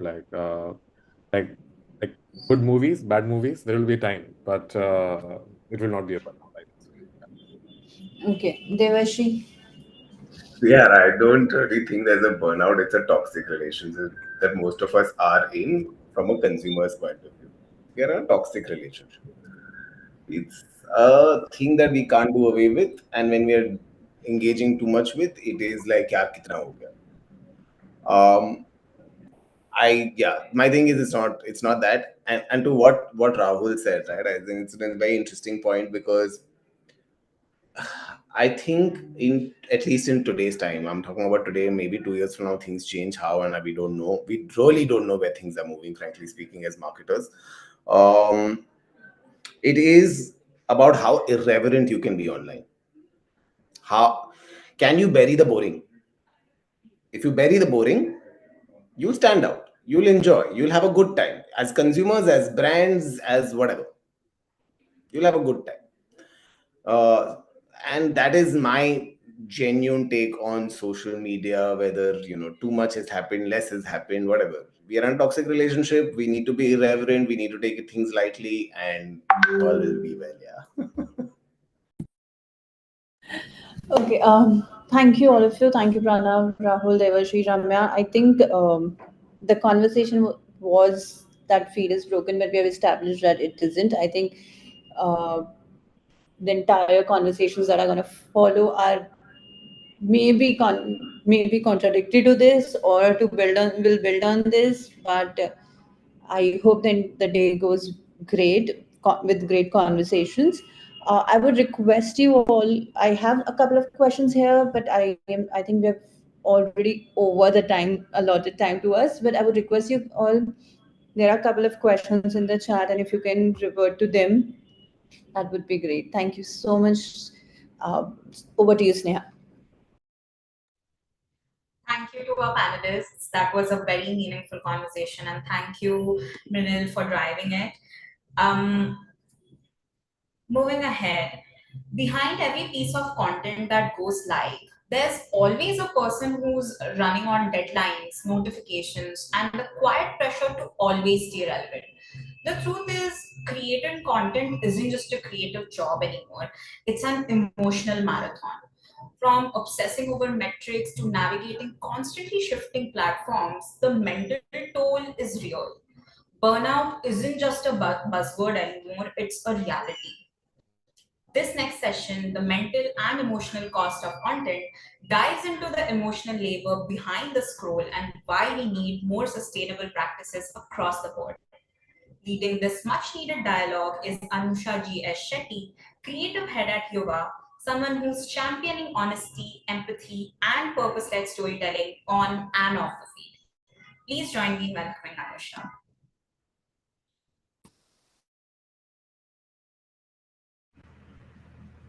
Hello, hello. Hi, Sneha. Hi, Anusha. Visible, audible? Yes. Yes. Thank you. Sneha, I want to present a presentation. I mean, like, I've put together a presentation. So, can I have the sharing access? Let me just check. Yes.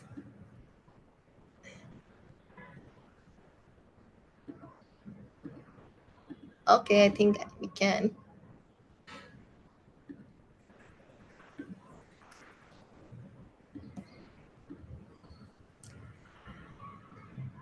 Is my screen visible? I'm presenting. Yes, your screen is visible. Yes. Okay, thank you. I'll just take it over from here.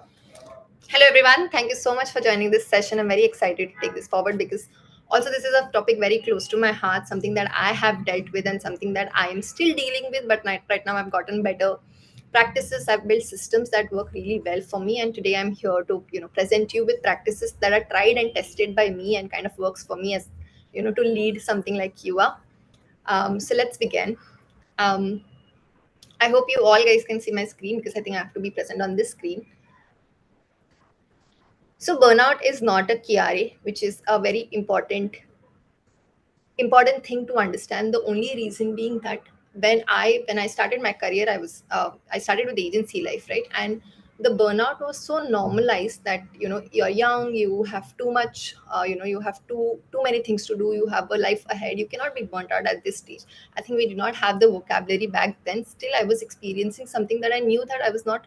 It's not right for me, and something I was not feeling right, but I could not express very clearly. And when I did, my seniors dismissed it, saying that I'm too young to have these feelings. But over the years, I've realized that burnout is actually real. Right now, we have a word for it. Initially, it used to be, you feel like you're exhausted, you're overwhelmed, you do not have any new thoughts coming up. And you look at other people and be like, oh, they are doing so well for themselves. Why am I not able to do that? So I think I've also dealt with these many feelings, and now I've gotten better.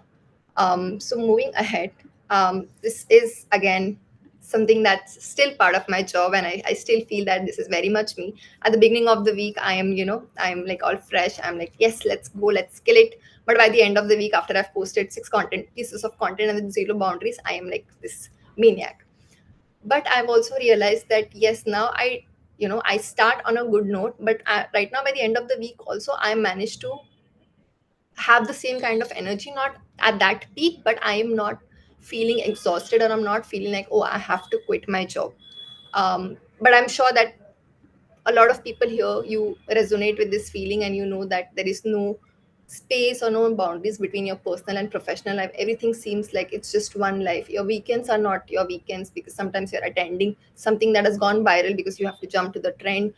You realize that, oh, I have there's a client message, and you feel like you have to acknowledge it right away, otherwise there will be repercussions, right? So this feeling I have gone through, and this is very much a feeling that we've all dealt with. And I don't want to sugarcoat anything. I want to be as real as possible. I want to, because that's what we preach online also, right? Online authentic and honest conversations work, content work. So I want to be really honest that yes, I am lately feeling a little burnt out. I've put this in a very nice font because it's truth, but say it aesthetically, right? That's what our um, Instagram world also tells us to do it. That if you're feeling something, just put it out, just make it look nice, put a nice background, use a nice font, let everybody just normalize it. And I feel that we should not be normalizing it, we should be talking more and more about it. And I'm going to talk about it today, that yes, I am feeling burnt out. I am feeling that I have reached a certain point where I do not have more creative ideas coming to me. But what is it that I can do to not feel the same? And right now I'm going to take you through those practices and systems that I've built for myself, where I can deal with this feeling in a very, very healthy way, right? So I've put together an FAQs that I get to hear from people who are in this industry, or I get to hear from my young people, young team members, right? So I've tried to put this into FAQs. So I have certain questions, and then I'm going to address it through answers. And meanwhile, if you have questions, of course, I'm going to check the comment sections as well, and I'm going to respond to that as well. So how do you deal with burnout as a social media manager? I've been a social media manager for good 5 to 6 years, and now I kind of look at everything that's to do with digital. But when I was a social media manager, the creative burnout was real, like we all feel. And we know that your week looks like, oh, you're planning content for the week. You have to sit with the video team and the creative team to put together visuals. You have to write caption, you have to think of hashtag, you have to think of keywords. Now you have to think of a trending music and post it. Your every day looks the same because you have certain content buckets, you have certain themes. Brand will not approve this is the kind of guideline, which again, working in an agency, that's a basic job, but you feel that your input is very limited. You feel like, am I contributing to anything new? Because everything is templatized. So the burnout is real. So how do you deal with something like this? There's this one person on the internet that I really look up to, is Zaria Parvez. She's the social media manager at Duolingo. And even she get asked this question, and she addresses it with a very beautiful point, which is that we live in a capitalistic world. And as much as that is sad, but that's the also the truth of the nature, right? She says that TikTok got successful, it found success on burnout she endured, which means that she had to work double, or she had to go through these phases of burnout so that she could take TikTok where it is today. And that's there's no pretty way of saying it, or there's no like sugarcoating it. So I really resonated with this, that some people do have to put in a lot more work to achieve that kind of success. But that does not mean that you cannot have a healthy balanced life, because if you read the quote fully, she says that I really do wish innovation can come from living a balanced life. And that is what I'm going to focus on, that because I think I have tried to build systems for myself as well, but also we have tried to build certain systems at yuva that help you as an organization also flourish. We talk very openly about mental health, which I'm going to address in the next few slides. The very question that I get, that people think that, is it burnout? Am I just bad at my job? Because if you're feeling burnout, if you're feeling demotivated, if you're feeling overwhelmed, the very first question is that, am I the only one feeling this? Because people of my age are doing so much better, my colleagues are doing so much better, everything around is so much better, then why am I not able to do it? And when I was also feeling that thing, and I went to my managers, and they said that you just need to be self motivated. So that made me realize that, okay, maybe it's not a feeling, it's not a real feeling or an emotion. It's something that I am not able to cope up with. I am not able to balance my job, personal life, and professional life, and I blamed myself a lot for it without even understanding that what I'm going through is real. So again, I want to address here that burnout is real. It does not always look like you're collapsing. Sometimes it's just that you have lost the spark, which you thought that was the very much the seed of what made you today, or you wanting to do this in the very first place. So yes, burnout is real, and whenever you are experiencing something that you feel is not right, sit and acknowledge and talk to people around you, talk to yourself, just reflect on those feelings, take a pause and just try to understand what you're feeling and where these feelings are coming from, right? And I'll tell you that how burnout kind of at work looks like I told you that it may not, for everybody the burnout may not look the same. It it can be like you are dreading notification even from good ones. If you're at work and there's a ting sound, even if it's from your parents, if your friends or somebody that you were expecting a text, but you're so overwhelmed with the work that you're like, okay, I don't want to look at my phone.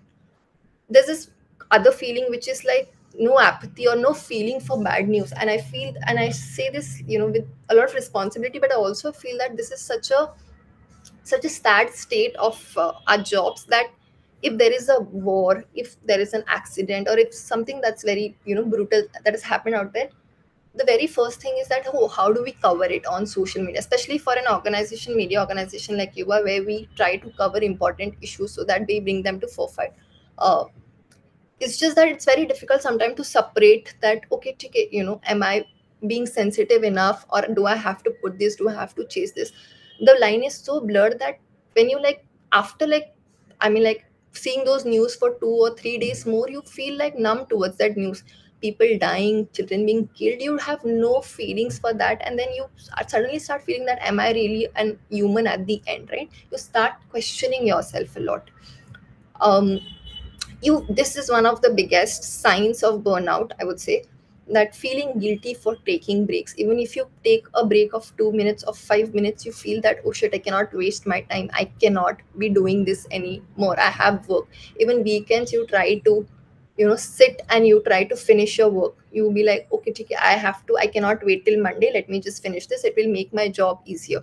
We have forgotten that rest is very much important, and rest is very much part of who we are as human beings. We were designed as there was a very interesting book that I read, and I forgot the name of the book, but it's just that we humans were designed to enjoy life. We were designed to pursue our hobbies, or creative stuff, or do things that are not work is just a part of life.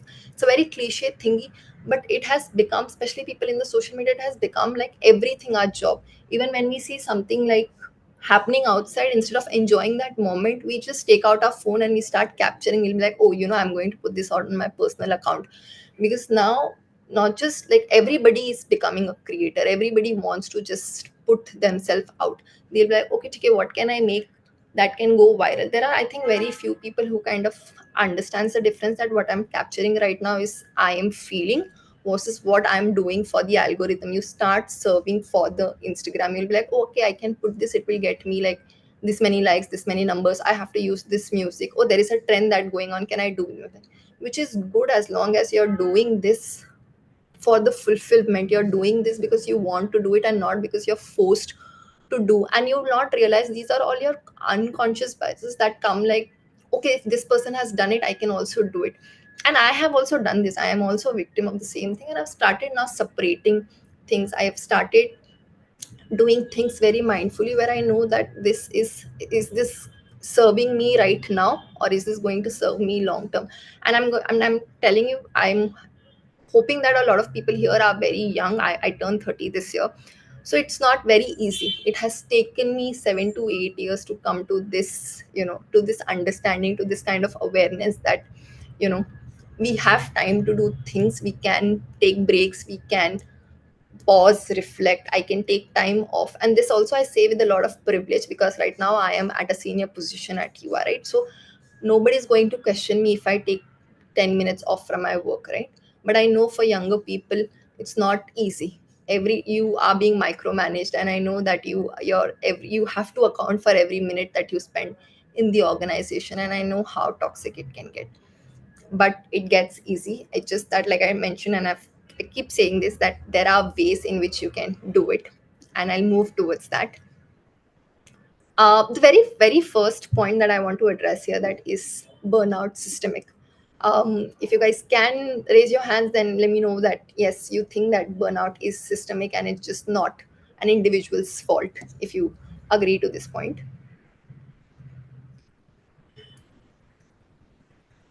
Okay, I'll move ahead. Yes, burnout is very much systemic. Our systems are designed in a way to drain us out. Our systems are designed in a way that expects us to produce again and again and again.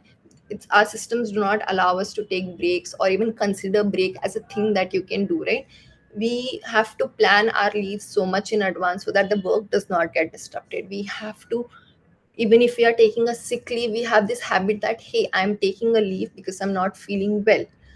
Oh, and then you, if you just zoom out and see that every time you have to take a leave, you have to come up with a reason that you think that is compelling enough for your manager to approve it, right? It's just that you cannot say that, yes, I am not feeling okay today and I want to take some time off. And the minute you send this to your manager, you'll be like, okay, don't act stupid, we have deliverables, we have deadlines, right? And I know I've been part of those systems and I know how it works. So it's really difficult for and our managers also come from, like, I also come from those, I, I have been conditioned also to think like that. And it's unfortunately that's the part of the system, right? It just does not allow us to take a break and think of taking break as something that we need to fuel ourselves.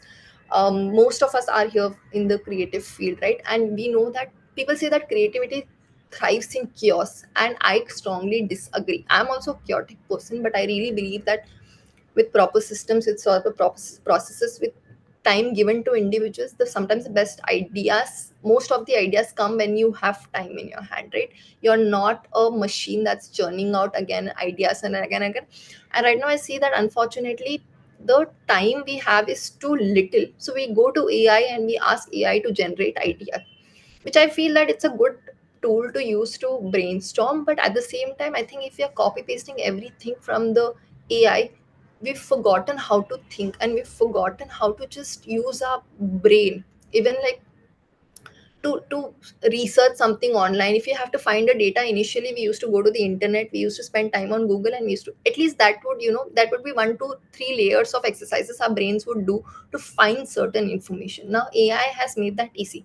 While I'm not completely against AI, but I just also feel that earlier the process used to be so much, there used to be layers, because it would be like okay ठीक है, आपको first click में ये answer नहीं मिल रहा है तो आप अपना इनपुट चेंज करके आप सर्च करोगे, आप 2 3 लिंक्स में जाते, you would read a lot of information to arrive at an insight or arrive at an idea or an reference. Now everything has gotten so easy, so we are not using our brains to the fullest capacity, and it's making us more and more dependent. And when you're more and more dependent, there are higher chances of you feeling that burnout, because you'll be like, because individually तुमको अंदर से पता होता है कि मेरे पास creatively contribute करने के लिए तो कुछ नहीं था, ये तो मैंने एआई से ही उठाया था, right? So yes, our systems are designed in a way that will leave us dry, that will take out everything from us and leaving us with this feeling of burnout. And one of the important things to recognize here is that how do we change this? It's very important that we talk to our managers, and managers, if you're listening to me, we know our bosses were bad. If our bosses were uh, you know they did not have that kind of empathy, and again there are so many reasons, but if you are a young manager, try to bring this change, because we are humans at the end of the day, and we are dealing with a lot of things right now. The world is so uncertain, there are many things, so have empathy for your team. If somebody is saying, like, trust your team a little bit, and I think a lot of collaboration and a lot of communication here comes to point. If you have to, like, this is a very cliche thing, but if you want something to change, it has to start from you. So I mean, just go for it and try to see if you can work differently.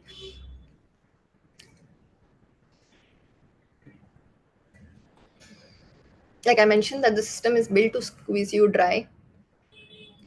Now the other way is in which your systems are also responsible for your burnout is because you do not have because you have undefined KPIs. We have multiple loops of feedback, everything is urgent, and there is this make it viral phenomena, right? There's a fever, and we all started thinking in this direction, we all start thinking in the same patterns. There is nothing, like, we are not like thinking outside of the box or the layers or the templates that we have. Ki, what if we do this? Because one time नहीं है, second client को भी यही चाहिए, third कि पहले चला है तो शायद इस बार भी चलेगा. So the experimentation is also very limited to you, and I get that feeling. So that's why I say that your burnout is not your individual think it's a lot to do with how our systems and how our organizations are built. And I've seen that organizations are making those changes because we talk to a lot of those organizations. And what we've tried to do at EY is also that we have certain policies that help us bridge this gap a little. We have mental health leave policies, so people can apply for mental health leave policy, but it cannot be like all of a sudden we'll be like, you could give us 1 day notice. And we know that that's something that we want to avoid, but we are a small organization, and that's again an organizational issue and not an individual issue. We have no ask questions leaves, which means that if you want to apply for a leave, we do not ask you question. If it's something emergency, if it's a last minute thingy, we do have a conversation, but it's never about questioning that why do you want a leave. For menstruators, we do have mental health menstrual leave as a policy. Again, I know a lot of organizations do have, but a lot of organizations out of this media industry, they do not have these kind of leaves. So I think organizations, the stakeholders of organization need to be more empathetic and need to be understanding that there is no one template that works for everybody, and we need to like cater to a larger audience. So talking, listening, taking feedback constantly from employees are important. This is again the point that I've been mentioning since the beginning, that what are some tried and tested practices that can help you cope better with burnout. I'm not going to say that you're never going to have burnout. Like I said, that I still feel burnout, but I know that this is just a phase which will go away, and I can come out of this, and I can again contribute more meaningfully. So what are some tried and tested methods that I'm going to talk about? Some of these will sound very simple, but trust me, if you do it once, it will help you. The very first thing is morning pages. Now, what this is book called The Artist Life. I'm not sure how many of you read it, but Artist Life, the author mentions that every morning, the first thing that you do is try to write 3 pages of anything. It could be anything. It could be why your cat is not pooping. It could be what you ate for breakfast last night. Why your manager is, your manager sucks. Or why do you hate everything around you? What would you like to do if you? It could be anything. It's just a brain dump. It does not have to follow any theme, pattern, topic. It's not your content. You're not planning a content calendar for it. Just dump everything that comes to your mind. And I'm saying this because I have done this for the last 6 months, and it has really helped me come up with better ideas, understand myself better. It has helped me. It's called The Artist Way, the name of the book. Yeah, it's very important. And as you start, and it's going to be most difficult, but you have to sit and you have to write the first 3 pages. I'm saying this.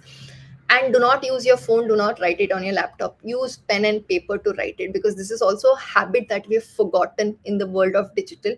And when you use pen and paper, it actually, there is a scientific there's a research paper that says that if you use pen and paper, it will help your brain function more effectively. And there is a hand and hand and brain movement that you're coordinating and you're trying to understand. So do this exercise. After a week or so, you'll start seeing that right now what you're writing, the things that you start writing will start making a little more sense. And I'm not saying that your things have to make sense. This is brain dump.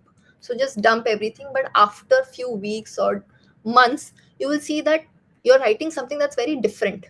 You're writing more like creative stuff, if I can put it that way. But this exercise will help you do better than what you are currently doing. And I can promise this. You can come to me after 3 months after you're done, and we can have this conversation. Schedule your personal focus hours. And this I say with a lot of privilege right now. But if you can, just figure out a 30-minute or a 60-minute block on your calendar at work. This is called focus hours, where you're not doing any meeting, you're not checking your phone, you're not attending anything. It's just 30 minutes, and just sit. For the first few days, you will not have idea of what to do with this 30 minutes. It will be the most uncomfortable 30 minutes of your life, I'll tell you. But you have to put yourself through that. Sometimes you have to do the boring things to not then have not so boring day ahead. But do this exercise, it will help you. 60 minute could be a lot for a lot of associates, I guess, but if you're a manager, try to do it on 30-60 minutes, but and if you're a young person, try to do for 15 minutes if you can. And I'm going to tell you that this is going to help you, because it will help you reflect also the day, the number of hours that you've spent doing what we were doing at work, and it will also help you plan better. I'm not saying you have to do anything, but at this time try to not think work, I would say. And with this work, I also mean to say that if you are a creator, do not think that if you are a creator, say like 9 to 5 you have a job and 5 to 9 you have a creator job. I would say that in this 30 minute, do not even think about your creator job or मैं आज घर जाके क्या खाना बनाऊंगी, कुछ नहीं. जिससे आपको मेहनत करनी पड़ी उस बारे में सोचना ही नहीं, आपको किसी के बारे में नहीं सोचना. ये 30 minutes is just like what am I feeling right now, you know. You just take a walk, कुछ भी करो, बट ऐसा कुछ मत करो जो एक्चुअली काम हो. No phone while eating. This is a very, very cliche thing, but do not use your phone while eating. It will help you. Even if you're taking a 15 minutes break, do not use your phone. If you're taking a 30 minutes phone, do not take. You can lunch break, you can keep it short, but try to not use your phone. Try to talk to people around you, because that community, sense of community that you're talking to people around you is very important. I kind of schedule, I try to have check-ins with my team, but when I do have check-ins with my team, I try not to talk to them about work. I try to talk to them about what they're feeling, what they're going through. And I know it's not like sabke saath aisa nahi hoga, and I get that, but try to like schedule like 5 minutes of a non-work chat with your colleague if you can. If you're in a bigger organization, if you've not spoken to someone, go and sit and talk to them, because आपको पता नहीं चलेगा कि sometimes that person, whatever that person is dealing with, they will give you certain ideas or references, or certain tools, I would say, that if they had XYZ problem, how they dealt with that problem, that will serve as a really good example. I'll give you my economics teacher used to say that जिंदगी बहुत बड़ी होती है कि आप सब गलतियां करके सीखो, बट इतनी बड़ी भी नहीं होती कि सारी गलतियां आपको करनी पड़े, कुछ दूसरों की गलतियों से भी सीखो. And which I feel that is very important, and that's something that you can learn in this 5 minutes chat when you do with a colleague or with a friend, or with say like your seniors that you've never interacted with or you've interacted with. Try to like have this 5 minutes conversation with a colleague. This is very easy. Take a break and time off features on Instagram. If you can, just try to schedule this. If you're doom scrolling through Instagram, put a 10-minute timer that after 10 minutes ke baad your Instagram, sends you that message that you've spent too much time on the app. So try to reduce your screen time wherever possible. If this is something that advice I got from the internet only, that create a work only Instagram account, because right now for personal references, for professional references, everything is our one Instagram page, right?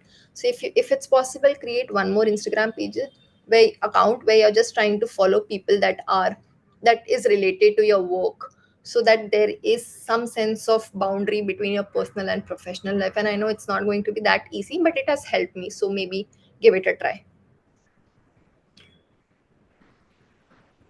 Now, the last thing is very important thing for me, that have a list of things that fuel you, which means that we come across so many creative resources on the internet, right? And this book that I was referring to, the very first point, the morning pages, this I came across on Reddit, and that's when I started practicing this exercise. So we come across a lot of these creative stuff.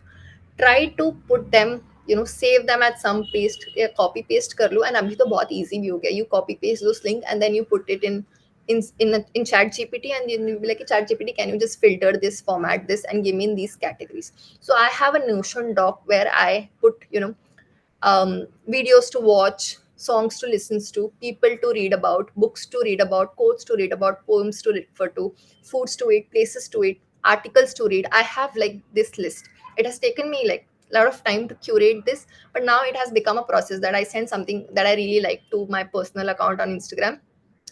On a Saturday or a Sunday when I get time, I I collect this list, I put them in chat GPT, and chat GPT just gives me in a format that I want. So what I was trying to say, that when you have these 30 minutes ka focus time, when you feel like, I cannot sit this uncomfortably, I need to do something, go to this list that will help you, learn something new. Go to list this thing that makes you laugh. Go to the list that be like, oh, this song I wanted to hear. Go.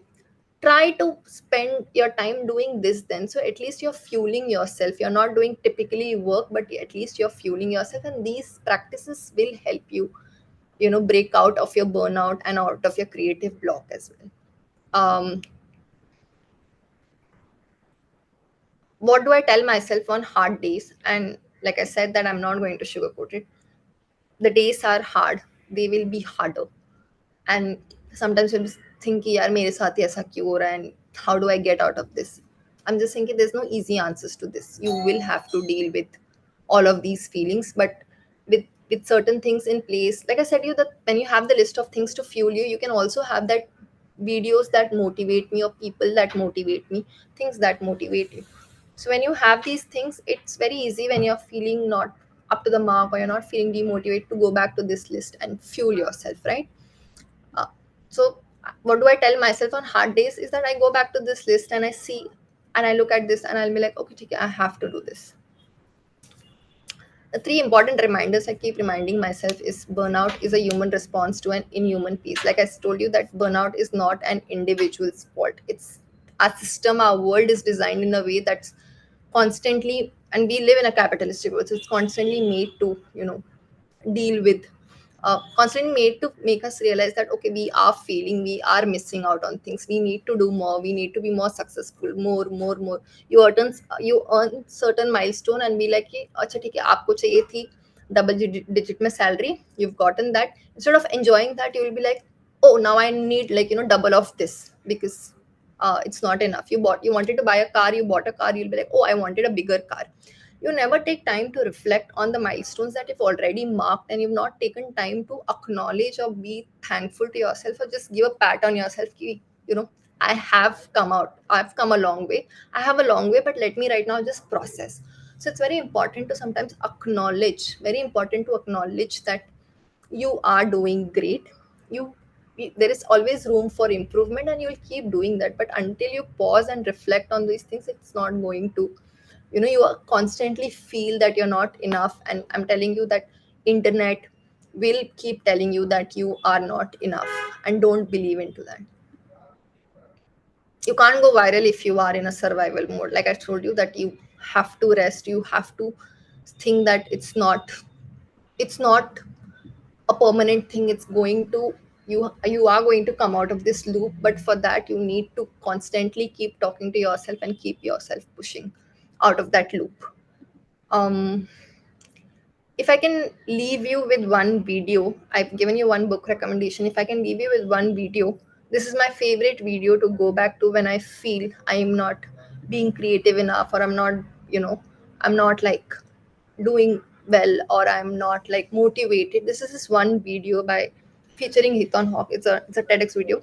Give yourself permission to be creative. It's a beautiful video. Just watch it, and I am sure it will help you unlock a few things, if not many things, and slowly and steadily things will unlock for you. So I hope these my practices help you, come out of your creative block and try to build certain systems. Like I told you that these systems are my systems, they're not going to work for you 100%, but maybe you can pick one or two things from here. Try it. It's very difficult to be disciplined, so try to at least do one thing from here. If anything that you can do is that watch that video, and then see where things go. um so yeah, that's all from my end. Thank you for listening to me. I'm not sure how much time do we have, but I can see there are a few questions that I would like to address. Thanks, Neha. You're here. Yeah, thank you so much for that, Anusha. We have a few questions for you. I'll read them out, and if you could take them. Yes, definitely. So Nandini says she's a former social media and brand professional, currently dealing with burnout as a former style creator since 2020. Any tips on how to get back to things and actually start with creating content? It all seems too overwhelming now, especially with a full-time job. Yes. I am not a full-time creator, so I'll just say that what I've tried to do right now is that and you know how our algorithm works right now I kind of keep getting this suggestion that these are the viral hooks you need to try, these are the content niches you need to try. I would just say that if you're trying to get back to content creation, try um, like I told you, that take out like 1 hour of your time every day, like a focus hour, and break it down into different things. That one day you will think of themes, second day you will think of maybe the style of videos that you want to do, third thing you want to do is that, okay, how do I script it, fourth, how do I edit it, right? I mean, like, I would just say that break down your days into different things, like how you would do at work, but at work you have to do everything on the same day. But try to do, because you have a full-time job, I'm suggesting that you do these things. And then on the day, for example weekends, if you have time off, you try to record 2 things out of the things that you've mentioned and try to put it out. Right now trial reels work great on Instagram. If I can give you a technical advice, trial reels, they do work. Hooks on Instagram, yes, unfortunately they do work. So I would just say that maybe do something that is part of the trends that everybody is doing. And also one more, figure things that's truly authentic to yourself, the kind of content you want to see. Do testing on trial reels. Trial, I hope you know what trial reels are. They, you can post them as trial reels. They will not appear to your followers, they will appear to an audience who are not following you. So if the audience really like your content, they will follow you, and if the reel has performed for you according to your matrix, you can put, keep them back. So I would just say that try to break down your schedule in this way. um, Try to observe people that you really like and talk about things that truly matters to you in truly way for you. I think once you get back to the system, things will start, you know again, I'm saying that do not judge yourself by the matrix. Keep that aside for your brands and everything. When you're creating for personal thing right now, get into the, what do you call it, the pattern of creating, and then later work on the matrix bit or this, because you never know what will go viral on the on the gram. So yeah. That was amazing. Nandini, I hope that answers your question. I don't think so. There are any other questions there. Yes. Yeah. Yes, I have great recommendations. So you guys can connect with me on over my email or my Instagram for anything that create. I have a lot of resources that I've put together. So anytime if you guys need anything, I'm very happy to share some of those. Not everything, but I'll do. Do you post trial reels? Okay, that was from you. No, that's not me actually. I think someone has. Sneha Bangere. Do you post trial reels on your feed after it had performed well? Yes, I'm not on my personal account, but for the brands that I manage, we've tried this and it has worked for sure. Yes. Thank you so much for all the questions, guys, and thank you, Anusha, for that thought-provoking session. I'm sure this will spark a lot of meaningful conversations. Thank you so much, Sneha, for having me. Thank you so much to the team of Social Samosa. Thanks, Mrinal, Hitesh, and Tirtha for having me. Thank you, guys. Take care. Bye. You too. Bye.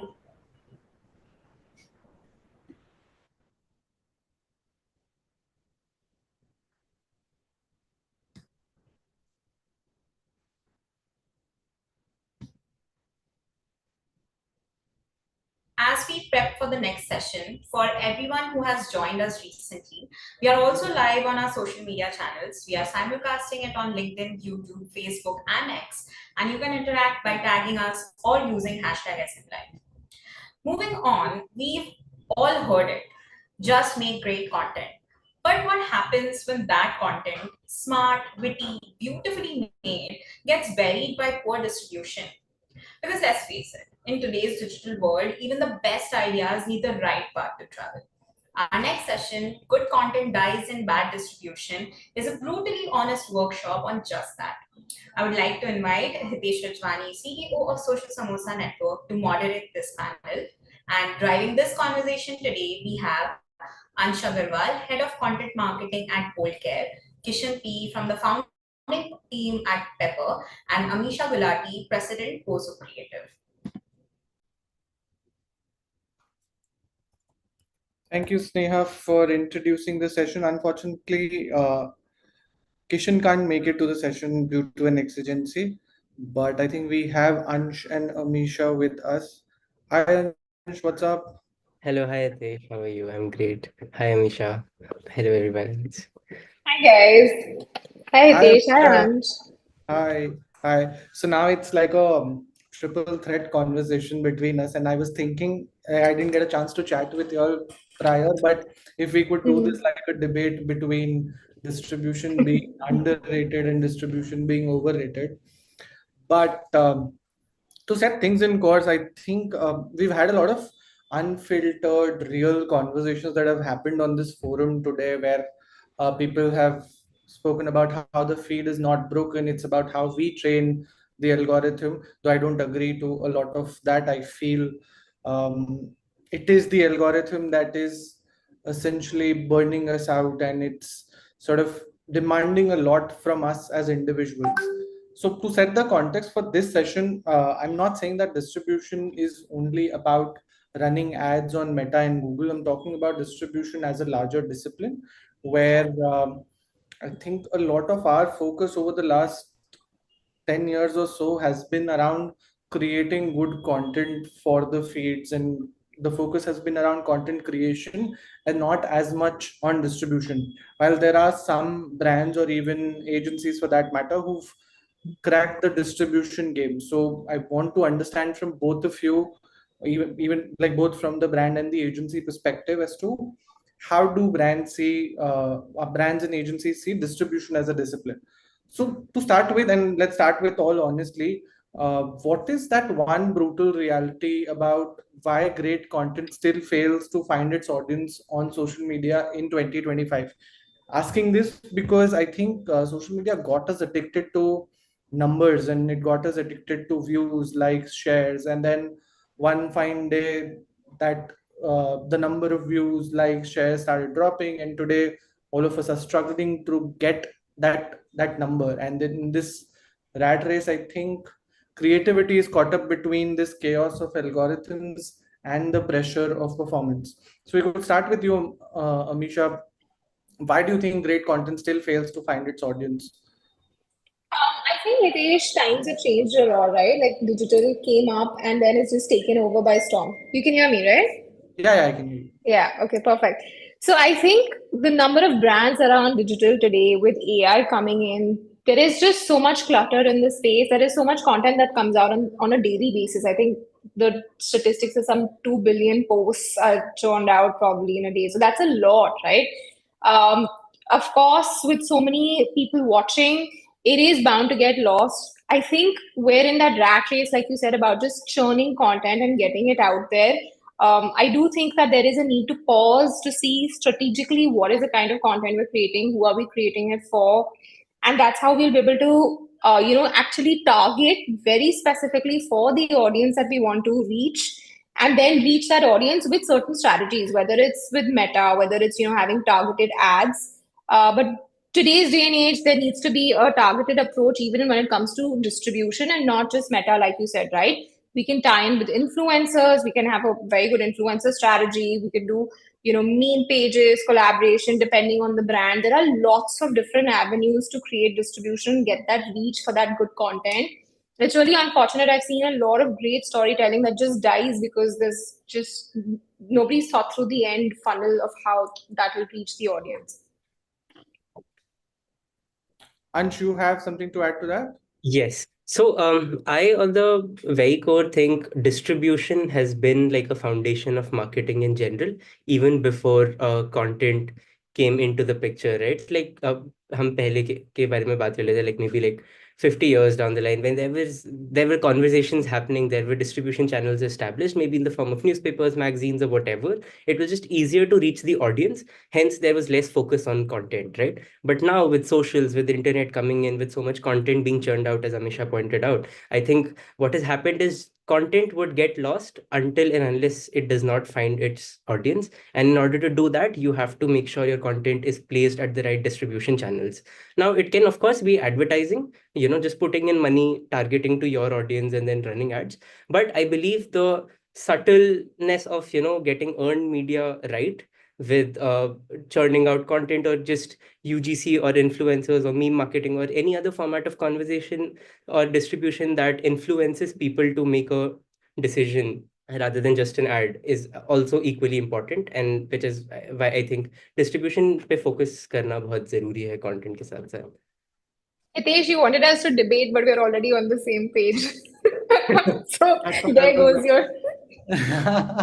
That's what I was wondering. How do I become the devil's advocate now in this situation? But like to add on to what you were saying, Ansh, I think conventionally marketing was driven by distribution, and I believe that you're talking about the era where probably a brand is doing just one or two ads or TVCs in a year, and like they're backing it with distribution across TV channels, maybe some print variant of that particular communication.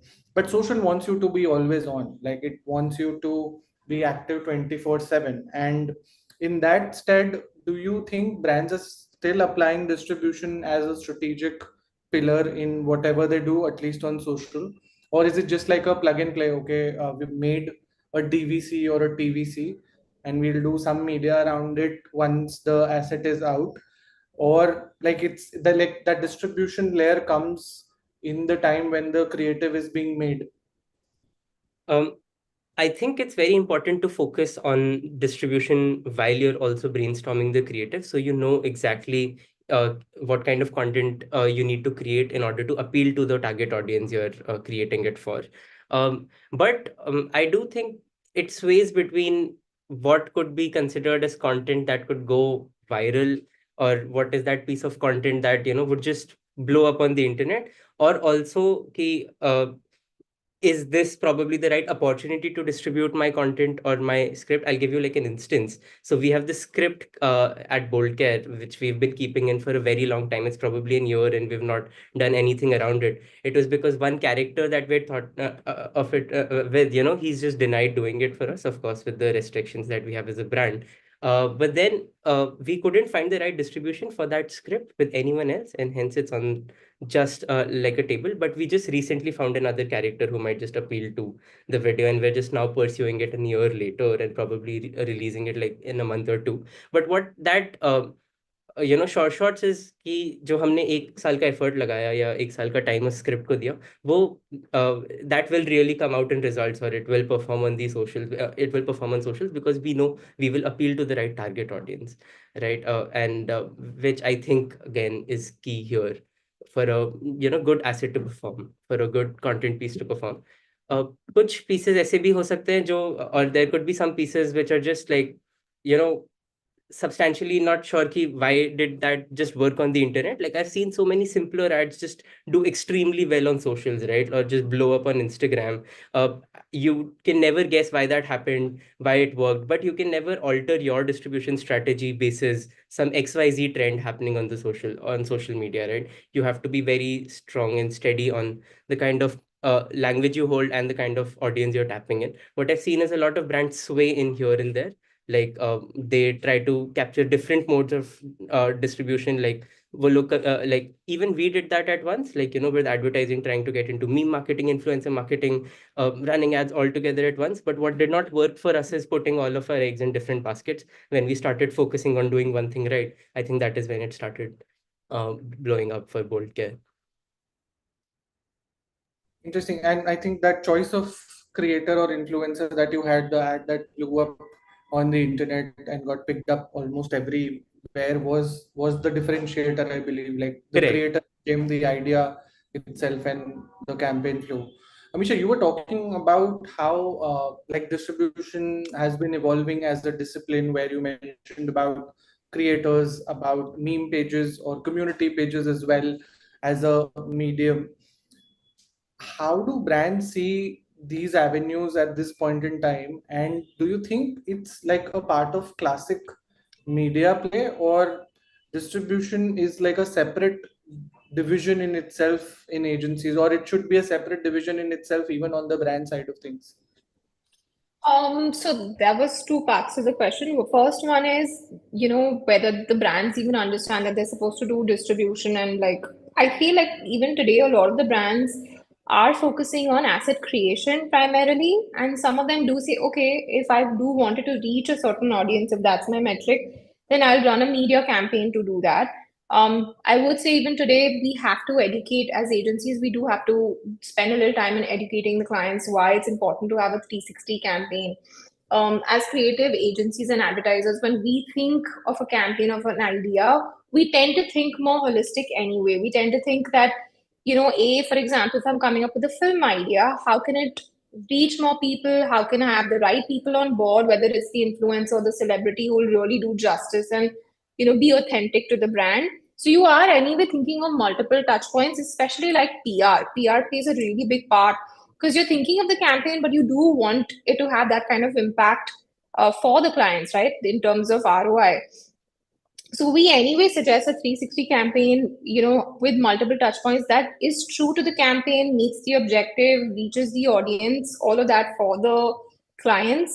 So that's one on distribution that we anyway think full funnel, we anyway think 360 first, depending on the objective and the target audience and all of that, keeping in mind.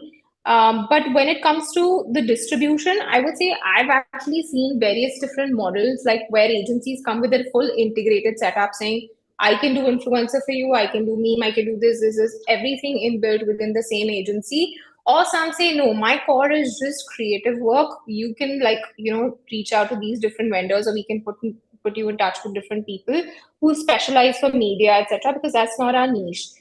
I feel for brands, it's either way, right? Like if you are being able to provide value of all the integrated services together, not compromising on quality, not compromising on turnaround time or cost for them, and still giving them amazing results, then why not? All in one. It's basically the benefit you can provide to them. But if you feel like as an agency, you've taken that vision and that call that no, I want to focus only on my core capabilities and I want everything else to be handled by someone else, then that's the narrative you build. But I think it's just the worst situation where you try to take on everything and you're not able to, then it's a lose situation for both the agency and the client. So it's about being really authentic and saying, what am I here for? What do I really want to deliver? And how will it help my brand? Right, and I think if you're working in silos, like if there is an approach where like a creative agency is only doing the creative work and leaving the distribution to other partners or to the brand itself, then in that case it's like half the job done, and you don't Right. like again like you're not able to reap the benefits of what has happened with that campaign, and at the same time you can't even take full responsibility of it. Like the narrative that we set for this session as well, that like great ideas are at times buried in own media channels where you just create a beautiful piece of work, it's just posted on the brand's channel, and there is no distribution game around it. Absolutely. And from your perspective as the brand person, if an agency is coming to you with great ideas, how do you see distribution, like, and if they don't have as much distribution in play, do you have some roadmap, some framework that you give them that, okay, if I'm investing in this content, then I need this much distribution to back it? Or like, how are we going to make sure that there is scale in this campaign? Yes. So what we at the core make sure is जो भी हमारा content development का cost आ रहा है, right? X. We make sure our distribution is going to be 3x or 4x of that cost, right? So that ensures that is like whatever amount we're going to be spending on distribution at first. Now, when an agency comes to us with just an idea, when they do not have like a very sorted distribution, we also have certain distribution partners sorted out for us that can work holistically with the agency, which also understand our brand better because we've been working constantly with them. And I believe that is the way I prefer working, because that has built a relationship with each of these distribution partners that we as a brand have, and they have a very deep understanding of the brand tonality, the brand audience, etc. They always end up finding the right channels for us, regardless of the content that is given to them to distribute, right? So that is keeping in mind that our distribution forte is already sorted at first, and then we are moving on to developing content with any other creative partner that we are working with in the industry. So and I think that is how it works better. Kafi bar, we get lost in multiple distribution strategies, etc. It's just easier to just listen to one and do what is working for you. And Amisha, do you have a framework like Ansh mentioned about like probably 4x of the cost of creation should go into distribution, and then I think there have to be some mix of tested channels, and then there has to be some scope of experimentation as well. Correct. Right. So, Hitesh, I would say there's no like specific rule as to how much should happen. Some people, some experts say that it should be like a 20-30% on asset creation, 70-80% on distribution. but it also depends on the campaign, right? Say, for example, if I'm a feminine healthcare brand or a beauty brand rather, and I want to just run a conversion campaign on WhatsApp, then that's pure play, mostly media money that you're parking. So it completely depends on what the objective is, what the brand is trying to achieve. It will completely depend on that, whether it'll be distribution first or asset first. Say, for example, if On you're this, just, sorry, just if you, I, you want to populate your social media with like content that relates to the Gen Z, like topical moments. So then that can be just content creation because there's not a lot of cost that's going into getting that content made, but you are doing it to relate to the Gen Z. You're trying to tap into the topical moment right then and there when they are there on Instagram. So it depends on what you're trying to do when. Sorry, Anshi, you were trying to say something. yeah. I was just trying to add on to this. Contradicting to what I said, even our largest campaign, which was with Ranveer Singh and Johnny Sins, was on like opposite lines with distribution and content creation, where we spent like 4 times more than what we distributed it for, and then Yeah. still got us like tremendously good results, right? So, at the core, it is also content that matters, but I don't know. It's just I think it's luck also, right? You never know how well that content piece is going to perform. You put in that amount of money, so it's also always good to ensure that you can get the ROI out of that piece by ensuring good distribution, be it through advertising or be it through any other channel that could get you conversions as well. But Ansh, that is not exactly only luck, I would say. I feel like there is definitely some thought that has gone into it. Like, for example, Ranveer Singh is somebody who's going to like cuts across ages. He does really well, all of that. The script is something that's different that people haven't seen before. So you've played on certain insights and certain patterns that you've kind of taken a calculated risk, if I may say so. On that sense, there are a lot of other factors we had also considered, right? Like while releasing the second film, we had pushed it like 3-4 times just because dates weren't matching. कभी एक Amazon announcement event आ रहा है जहाँ पे वो सारे shows को announce करने वाले हैं. So social media would be taken by storm with that event, right? या कोई और Correct. activity होने वाली है जिसकी वजह से focus कहीं और है audience का. तो उस टाइम पे भी आपका content piece चाहे जितना बड़ा हो, चाहे जितनी अच्छी आपकी distribution strategy हो, लोग उसे watch नहीं करने वाले या इतना seriously नहीं लेने वाले. Right. So I think it's very important to time it right also along with this. Timing, yeah, That's the absolutely. luck factor comes in. Okay. Or you could probably just observe the internet better with social distancing. Yeah, I mean, so there are a lot of factors, I think, apart from this media muscle and the timing that you mentioned. There's one more factor that you talked about, which is luck or unpredictability. And how do you prepare for something like that? When I say preparing yourself with unpredictability, I meant that so there is content that you've got right, like say examples being Ranveer Singh X Johnny Sins, and then you know that it is likely to blow up on the internet given the nature of both the personalities, given the nature of the conversation that you've crafted. And then you've also planned probably a distribution with high affinity community or meme pages.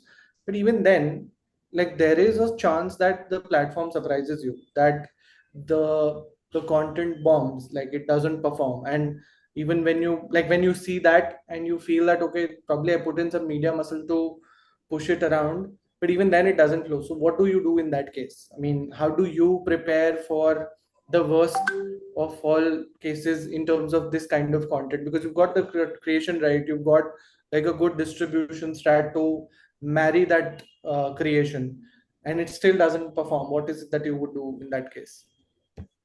I think it would be to change the distribution strategy again, right? Like काफी बार हमारे साथ ये होता है because we also put in like the initial amount of our budget goes into learning, right? Ensuring कि when we're spending money within our campaign, where we are getting results which are say exceeding our expectations or where we're probably underperforming in terms of expectations, and then we start putting in more money into places that are performing better for us. But regardless of that, what I think matters is कि जब आप अपने asset पे पैसा लगा ही रहे हो, जब आप उसे डिस्ट्रीब्यूट कर ही रहे हो, तो आप अंडरस्टैंड कर पाओ कि क्या ये सही ऑडियंस को रीच कर रहा है या नहीं कर रहा है.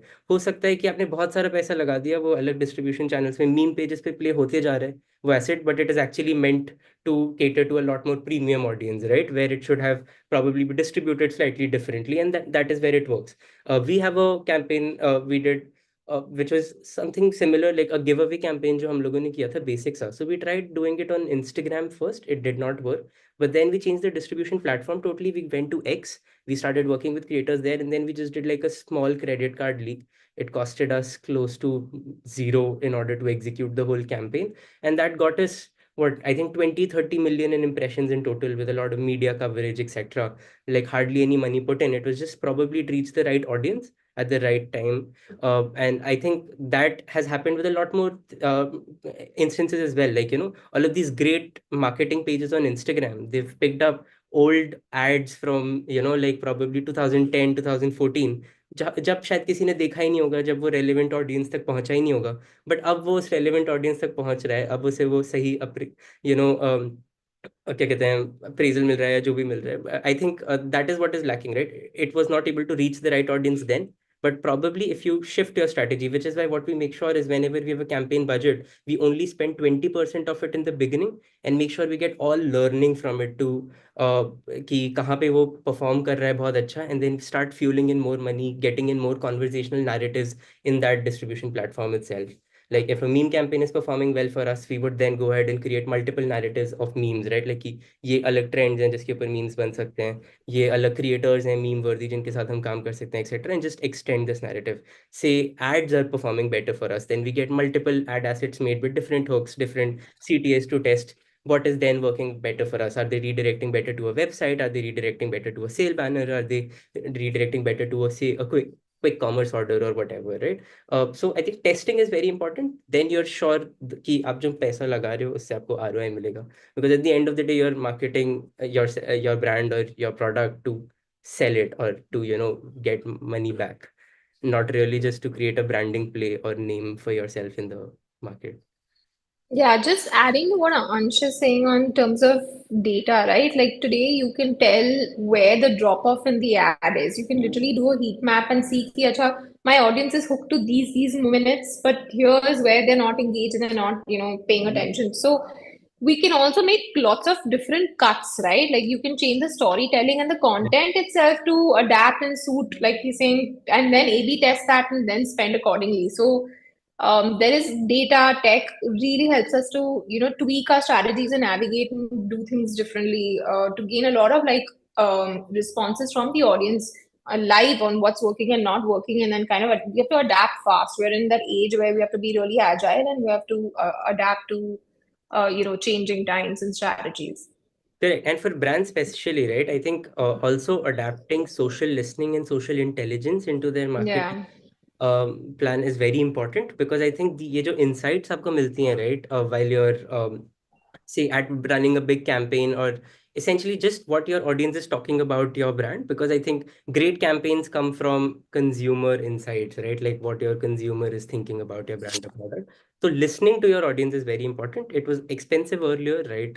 But with this AI trend and everything, I think social listening and intelligence has just gotten so much more cheaper. I think every brand should participate more into just getting more insights about their own media and taking business decisions basis that, because that is the best way to also understand your target audience and distribute your content accordingly. So I think my takeaway from that is like you test and learn and you keep doing that until you and it has to be a continuous learning and not just stop, because I think every campaign is wired very differently. One conversation that I picked on while we were talking about this testing or things failing was that probably like say some medium is not working for you, so you stop that medium, you start working on another medium. So from your understanding and to sticking to the honesty that we started with this conversation with, that which distribution channels according to you at this point are very, very overrated? Like probably one distribution channel that you feel is very overrated and one channel which is very underrated in your understanding. It could be like even creators as a medium, it could be meme pages as a medium. So if you all can share with some examples also of how it has panned out for you. Amisha, if you could start, and probably I could get done. Sure.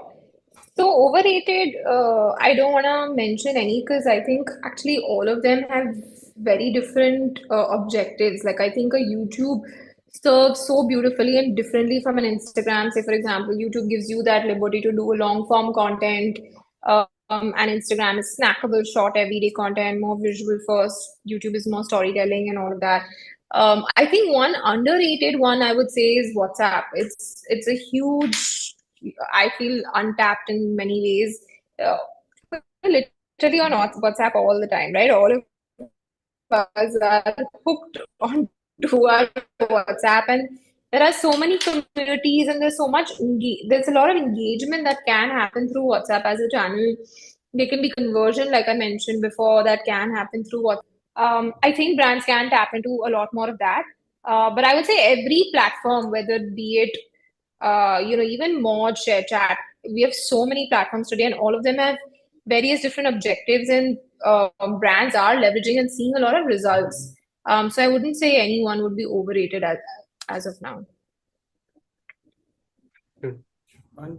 Yep, I actually agree with Amisha on this, but I do think Reddit is another underrated channel जहाँ पर ना अभी तक brands पहुंच गई हैं, and वहाँ पे audience इतना ज़्यादा influence होती है, right, with any thread, with any conversation. It's very important.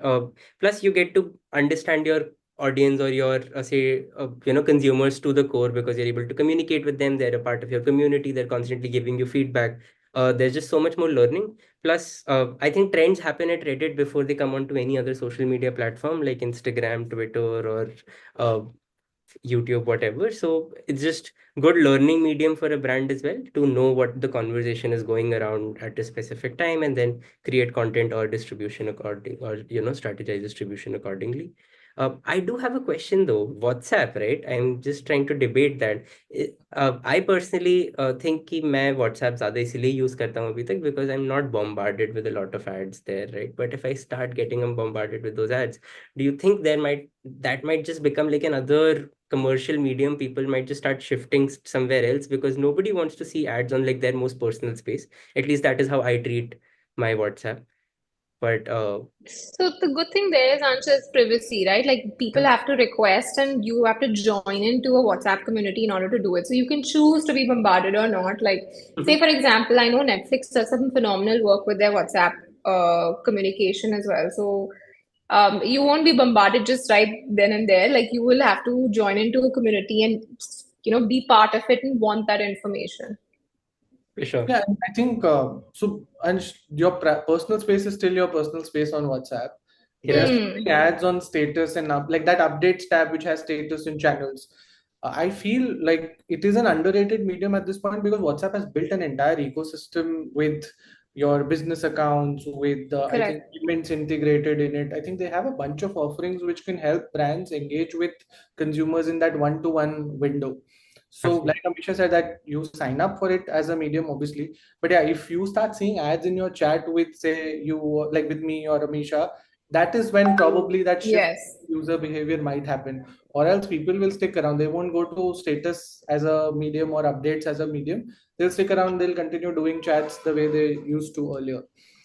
But I think one thing, and I was expecting that answer from one of you, but I would want to call it very overrated, and probably I might become like a meme on some pages. I feel meme pages as a medium of distribution have like become very overrated, because when I go and check the comment section in any meme page, it is garbage. It is nothing is relevant. Everything is very baseless, probably bot engagement also. Though I know that meme pages have big distribution and they've built that distribution, but that is not leading to anything. And I've done that for my own videos. Like we were doing some fun gag on us selling samosa, so we did that, activated that on meme pages. But I saw that the kind of comments that I got were not relevant to me at all. Just that view count, which I can get even by spending on ads. So I feel that there is some sort of churn or course correction that has to happen in meme pages. Probably there have to be some meme pages which stand apart from others, or there have to be some other communities which serve humor, are very savage, but are brand safe. I don't think these meme pages at this point in time are brand safe as much. And the same, I think, I'm not saying creators are overrated, but probably the use of creators only as distribution channels is overdue. I mean, it has to stop. It has to be something which is more thought of, something which is more meaningful also to an extent. So the whole play of people plugging in micro creators in every other campaign. Like every women-centric campaign has like hundreds of mom bloggers behind it. I don't think that should be working in 2025. There has to be a lot of rethinking, Hmm. reimagination that has to happen there. Coming to like, I think we're closing in towards the wrap up of this chat. I want to understand from you guys, like if you had to point out like one or two mindset shift that have to happen on the brand side from a content marketing POV. What are those mindset shifts you would like to see both on the brand and the agency side as well? Ansh, we could start with you, and Amisha, you could chip in. Sure. One mindset shift I think is with this adoption of AI, a lot of brands are thinking कि ये marketing और या ये creative process बहुत easy हो गया है या easy होने लग गया है. I think ये mindset shift होना बहुत जरूरी है. Sure, it has made this work. You have like another companion by your side, making your work easier, but it has not become easy to reach your audience or to distribute your content. I think it still requires like a great understanding of insight or whatever. जिसके लिए good not only talent but good strategy, a good agency networks, everything is still very important and relevant. Uh, you have to adapt with AI, but you don't have to work for AI, right? You don't have to make your entire campaign. I've seen a lot of brands completely adapt to AI with their content, with their uh, even with the writing process, like whatever product descriptions, etc. I think that has to change, and there needs to be that human touch in branding or in personal branding. Plus, एक और जो mindset shift मुझे लगता है बहुत जरूरी है हमारी इंडस्ट्री में is you don't have to always spend to get distribution. Building a brand's own distribution is very important in 2025. Probably a personal brand, probably a brand's own mascot, probably, but just a way to get your own brand recognized. There needs to be a reason why your brand is known in the market, and it shouldn't be because they saw some ad of yours at some meme page or some or being talked about by some influencer. So yes. I little bit agree and disagree with Ansh. I'll tell you where. Good, we have a disagreement finally, Ansh. So, one is on the AI bit that you mentioned, right? Like, I agree that, just with coming of AI, it's not like, okay, AI is going to take over creative jobs completely and do everything. Because the kind of creativity humans deliver is just like we have a lot of cultural nuance. We understand, the context of things. There's a lot of nuancing that AI still hasn't got it as of now. So the kind of quality that we deliver, humans deliver, is definitely today much higher than AI. But I would say some jobs have become simpler. Some tasks have become simpler. Like, for example, I think strategic thinking, has gotten like the kind of data, the kind of insights that I can gather through AI by putting in some documents and about companies, about competition, the kind of in like strategic part of the thinking of the job has definitely become easier. So I would say that's one mindset shift, that how do we adopt and adapt to AI in a way that works for both brands and agencies and everyone at large. But I think the bigger mindset shift that for me, I feel like that I would want brands to have is everyone wants the shortcut fast. What works, like, just let's do, right now this is trending, let's do this. That's great. But I feel like brands are not investing as much time in building their storytelling and their narratives. People don't even know them, and then the only thing that they're driving is sales. Like they want people to come and buy them without people understanding who they are, what they stand for. So I think brands are realizing that it's important for brand building along with that. I think it's already happening. So that's one more shift, that you have to have both the caps on, the top funnel and the bottom funnel. Interesting. So I think I get it. I mean, on the point of AI, I feel AI is only replacing jobs which are very mediocre. Like AI can only replace mediocrity and not the creative side of what each one of us does. And I feel the focus that you mentioned about the mindset shift that you mentioned about brand and performance, I feel that is very relevant, and I think it's a very timeless conversation to have. Yeah.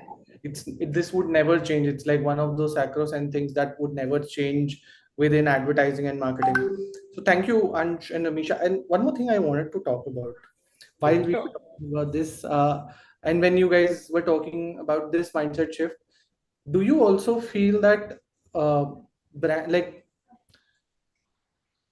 the topic that we had spoken earlier also in the feed is broken and let's work it, do you also guys feel that the feed is broken and like social is kind of dead, or you feel that there is still scope for organic social to thrive? And that could be like our last segue here.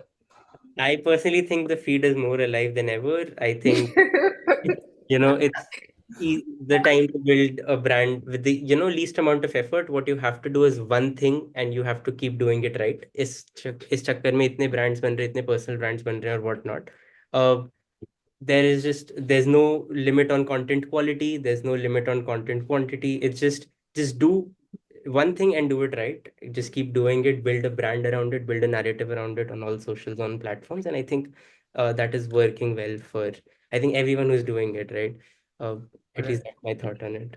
Okay. Yeah, I agree. The feed is bursting in my mind. Like it's just like he's saying it's alive. Yeah, it's very much alive. I think it's, about just what we like, right? Like say for example, Prashant's the croissant thing that went viral, the creator that went viral.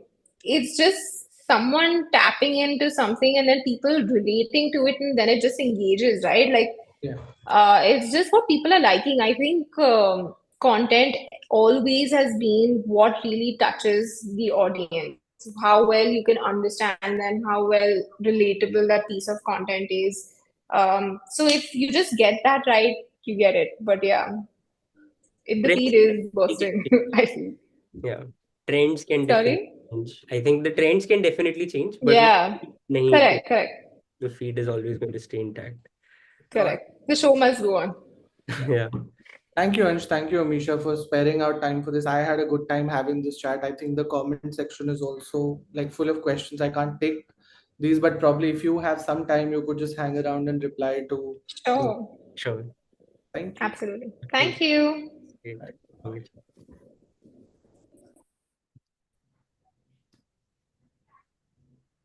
Thank you, Ansh and Amisha, for that enlightening panel. And thank you, Hitesh, for taking us through the session. Moving on to the last session of the day is a conversation that hits close to home for anyone working on social today. There's a rise of sameness in content, AI-driven templatization. In trying to feed the feed, are we losing the soul of communication? Our session, The Templatization Trap, explores how formulaic thinking, while efficient, might be killing risk-taking and originality. Moderating this session, we have Karna Sharma, Associate Editor of Social Samosa. And to help us unpack this paradox, we have Nitish Saxena, Head of Brand Marketing at FNP, Surbi Alag, Co-founder at Itch, Shivani Tiwari, Head of Growth and Digital Marketing, Agio, and Hemal Majithia, Founder and Chief OK to Mind, OK to Buzz.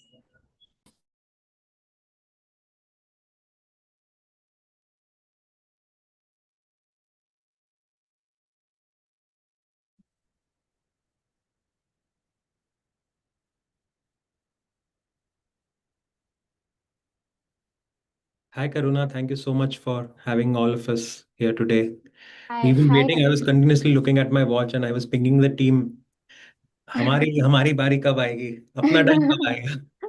Thank you for your patience, Nitish, and thank you for joining us today. We're just waiting for our No other problems. panelists to join us. I think we've Hi, been having some Hemal. very interesting sessions, very deep sessions. Yes. That's why, you always lose track of time. And these are times when it's okay to lose track of time because the sessions are so engrossing and so much of information being exchanged and so many new thoughts. I was reading the chat section also, people very, very engaged in the conversation. So always good to see. 100% agreed. Thank you, Nitish. We have the rest of panelists with us. Hi, Hemal. Hi, Suvi. Hi, Shivani. Thank you so much for joining us today. Happy to have you all on this panel. Hey, Karna. Hi. Karna, thank you. Thanks for having us. Hi. So in the interest of time, I'll just dive right in, and Sneha has set the context beautifully. So with this conversation today, I think we aim to unpack why social creativity across platforms is becoming formulaic, and more importantly, how to break that loop without really breaking what's working, right? So I'll start with the brand side, and then maybe we can move to our agency experts here. So to start with the big question at hand here, is there a templatization that is shaping on social media? Can we start with you, Shivani, from your vantage point, especially in the fashion industry? Is there an echo chamber that you see in the in a short form and in template-led languages, language that has been spoken across reels and across social media platforms? Hi, you put me on the spot. So yes, definitely there is a lot of templatization, but I would say it is more of like a feedback loop, in the sense like we as brands are also expecting, let's say there is a certain reel of a particular brand that goes viral. So it's us that we are culprits of telling our agency or the creators that we need something like that. I think that aspiration to mimic success in a very short period of time, that is what is driving this templatization. And then the second thing is, and I was in a influencer panel yesterday, and what I realized, just both, even for the creators, everybody is so obsessed with metrics and numbers. People are looking at what worked for me, and hence there is a lot of staleness in content and very less creativity, because let's say if I'm a creator, I would want to do more of content that works. So if somebody is doing comedy sketches, they'll continue to do the same pattern that gets them 1 million likes, X million shares. So there is an extreme obsession of metrics, of likes, of shares, of followers, and anything that drives people around that, that is letting people, like both the creators and the brands, to mimic the same content. So lack of templatization would need a huge risk appetite. I think very few brands or very few practitioners are willing to take that. That's what I would like to say. That is an interesting point of view, Shivani. Thanks for your honesty. Nitish, you lead FNP, a brand that communicates deeply around personal moments and celebrations, right? And now AI is getting built into workflows. And do you think it helps or hinders emotional storytelling? What role do you think AI is playing in this templatization that we're talking about today here? Yeah, I think the way we look at AI, for us, AI is like an intern or maybe 1,000 interns, and these are interns who are scarily efficient. They'll give you tens of options in the next 10 seconds, right? But look at those options and it'll start feeling like deja vu, right? So AI is sort of amazing for speed, but somewhere it works off certain patterns, right? Because at the end of the day, AI is all crowdsourced, right? Where is this information coming from? It's information that is already present on the internet. It's information that has already come from our minds, right? All AI is doing is synthesizing it in a structured manner and presenting it to you, right? So the more we use AI blindly, the more we are feeding into this sameness loop that we've fallen into, right? So the way I see it, the problem really isn't AI, it's more of how we are using AI. Today, if you're using AI to assist your creativity, it is a tool for you. No doubts about it. And it's a wonderful tool to have. But the moment you start using it to replace your critical thinking, that's when you start putting out mediocre output, right? So templatization is happening, and I completely agree with what Shivani said. It is happening because we're chasing certain metrics. There are certain patterns being formed. Creators have gotten wise into it. कि अच्छा मैंने ये reel डाली. This is the format, and let me put out tens of these pieces in the same format, and I'll just clock off the metrics. The brand is happy. I am happy. I am getting paid. What's more to it, right? So which is where breaking this trap is becoming increasingly difficult, right? Today you scroll through any brand's feed, you will see the same kind of meme formats, you'll see the same kind of trending audios being used.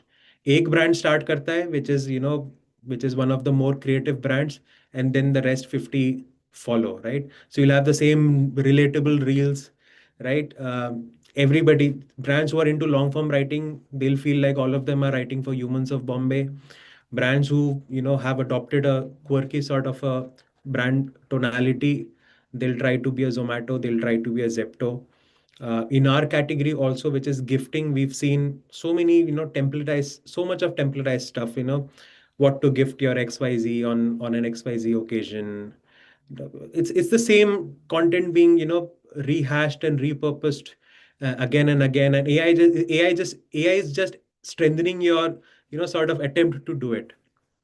So yeah, so I think AI is not the problem. It's how the people who are behind AI, which is us, who are giving the prompts, who are giving the inputs, are probably doing something wrong. Yeah, that is a good point you raised there, Nitish. It is indeed important to keep the soul alive and remember what the heart is of communication. Now that we have a fair understanding of what's happening, I want to move on to why it is happening. So, Surbi, you are at the front lines of content production, working for clients across categories. And as Nitish also said, that there is an increasing pressure on content creators or creative people to stick to metrics that are working, or to stick to tried and tested methods. And there is a Redseo report that supports that as well. 60% of the creators agree that they feel pressured, right? So how are you navigating that tension at the agency level? What is your opinion? What is your take on this? I think that's the reality. You look at Meta today. Meta is telling you like rate, send rate, find how something is performing, how it gets you likes, how it gets you shares, and do it over and over again. Most success stories right now is, hey, let's created this hook. This hook they did in like 150 videos. Great. Every video has worked. That's a great content strategy. So I think we're being told by the algorithm that, this is what works. But I feel the reality for all of us is to step back and see, what, the algorithm can't define my content strategy. I have to still understand who my audience is. I have to still build a content strategy for them. It will take time. It will work, sure. But there's going to be that one moment where what, you've cracked it with this audience, and then that is the format that works for you. What's happening is this checklist way of doing things, right? Like you look at any brand, any creator, any reel right now, most of these reels are something we've seen somewhere and we're just copy pasting that format over and over again, right? How many brands are coming with fresh reel concepts and then saying, let's do this and see if it works? That's not happening, right? So I think for us, a reality is that we can't templatize things. We have to look at things and look at our brands and content strategy the way they are. Every brand has to be unique to its audience. And that's a constant reminder for all of us internally also when we're looking at the content, we're looking at the concepts that, what, let's fine tune this with respect to the brand. Let's not just do something because it works for somebody else. Let's do something because we know it'll work for my audience. Yeah, that's a good reminder there, Sudhi. Building on what Sudhi said, Himal, in your experience, is this templatization a result of brands reacting to what the audience wants, or are creators burning out and sticking to the safe format, or do you think it's a mix of both? What is your opinion? Hey, thank you so much for inviting me. And I think lovely points by, we dived straight in. Nitish spoke well about, that you need to use AI for the base. We heard Surbi talking about we need to have no templatization. And at the same point in time, even Shivani mentioned this important point that, it's the risk appetite of the client. And I want to build on that by answering your question. So the answer is not a yes or no here. But the point is that let's take a bird's eye view, and risk appetite, client needs, yes. The creator needs, yes. But taking a step back, what they need the most is clarity, right? What is a brand today? Brand is nothing but the perception you want to plant in the minds of your exact target audience, correct? Now, the point is, how many people even think what is the perception that they want? Why is Nike being able to take some bold steps? Why is Swiggy able to take a few bold steps? Because of the clarity in terms of what perception they want to put or implant in the minds of the consumers. They know that. And then it's about farming rather than hunting. When we pick up trends, it's more about hunting. Okay, fine, same, but different, and it'll work. But when it comes to kind of farming, it's about planting that brand perception and that clarity. Not many people even have the framework or understanding to spend time on it and find the clarity. Because once you find the clarity, then it's about coming on the same page, right? And then educating the client or vice versa, and then basically working on things, and then things change. And there has to be a good ratio now, depending upon how open the brand is. Mostly kind of like, the brands we work with have, if they have a safe ratio, it's about 70-20-10, right? This is the rule that we follow. That okay, fine, 70% of content as per brands guideline, which is the base content, then get into at least 20% of interesting content with surprises, with challenges, with does different stuff, and then 10% we push for experimentation. That's how we get out of that loop. Hope that answers. Yeah, absolutely it does. Thanks, Emal. So I'll keep my next question open for the panel, so feel free to jump in. So campaigns that have managed to get good recall have gone against every algorithmic practice possible, right? Cred's campaign, for example, or Agio's all-star sale campaign, right? So how much do algorithms influence content decision? As Himal mentioned, it's important to experiment and yet stick to the template that's working, stick to the tested and tried and practices that are working, right? So how much do algorithms influence content? They do, yeah. They sorry, I'll just jump in. They do that very often. I think it's the reality check that you walk in with, right? You go meet a client. I think for the longest time, every client in some time has said, you know what, let's do something viral. And you couldn't stop this statement. This was part of every conversation we did with a lot of brands. Even there was a time this was happening. I think the reality is that you will be asked, and most of us have been asked to recreate what a Zomato does, to recreate what a Cred has done. But all of this, like I think Heman has rightly pointed out, it comes with a lot of clarity on where the brand is, right? And so it's also the responsibility of the agency in those, in these meetings to step in and say, you know what, algorithm is one thing. Let's do what makes sense for the brand. And have a client who's as bold as you to say, okay, you know what, I'm happy to take this plunge with you together. We do it right, we win together, we fail together. And I think finding the right relationships also make a lot of difference. But both the agency and the brand are happy and willing to take those bold calls, for the brand. So algorithm, sure, like I said, I think earlier also, algorithm is the reality, but we've got to let our content do the talking. Yeah, I mean, absolutely. It's not that the algorithms want to push it. It's just that that's how they've been, systematically designed, right? They're designed to reward predictability. So if there is a certain format which the algorithm sees that, hey, it's getting engagement, it'll start pushing that format, because the engagement leads to more time spent on the platform. Every platform wants that you're spending more time on it, because that ways it can show you more ads. That at the end of the day, every platform is selling ads to you, right? That's the harsh reality of every distribution system out there, right? So greater the engagement, greater the time that you're spending on the platform, and more the number of ads that you're seeing. And creators have now sort of, whether it be creators, whether it be brands, they've sort of at some level they've learned how to play the algorithm. Acha, this is one type of content, or this is one type of style of writing or style of presenting content that gets you engagement. So you'll see a lot of novelty in formatting of posts also on platforms like LinkedIn, etc. Where you have those very weird looking paragraph breaks and very weird abrupt style of writing, which sometimes to a classic grammar Nazi will get on his nerves, but still that's what the platform is encouraging, right? So you see people following suit. However, I agree with Surbi. Then there are those who create formats, right? Cred being a very good example, who create novelty in their advertising, novelty in their in how the brand is speaking. At the end of the day, platforms will push mediocre content, but if you end up creating something which is far better, far creative, then even algorithms cannot do so much, because then it's the public that is taking the reins in their hands and saying, hey, this is content that is good, and this is content that I'm engaging with and sharing ahead, right?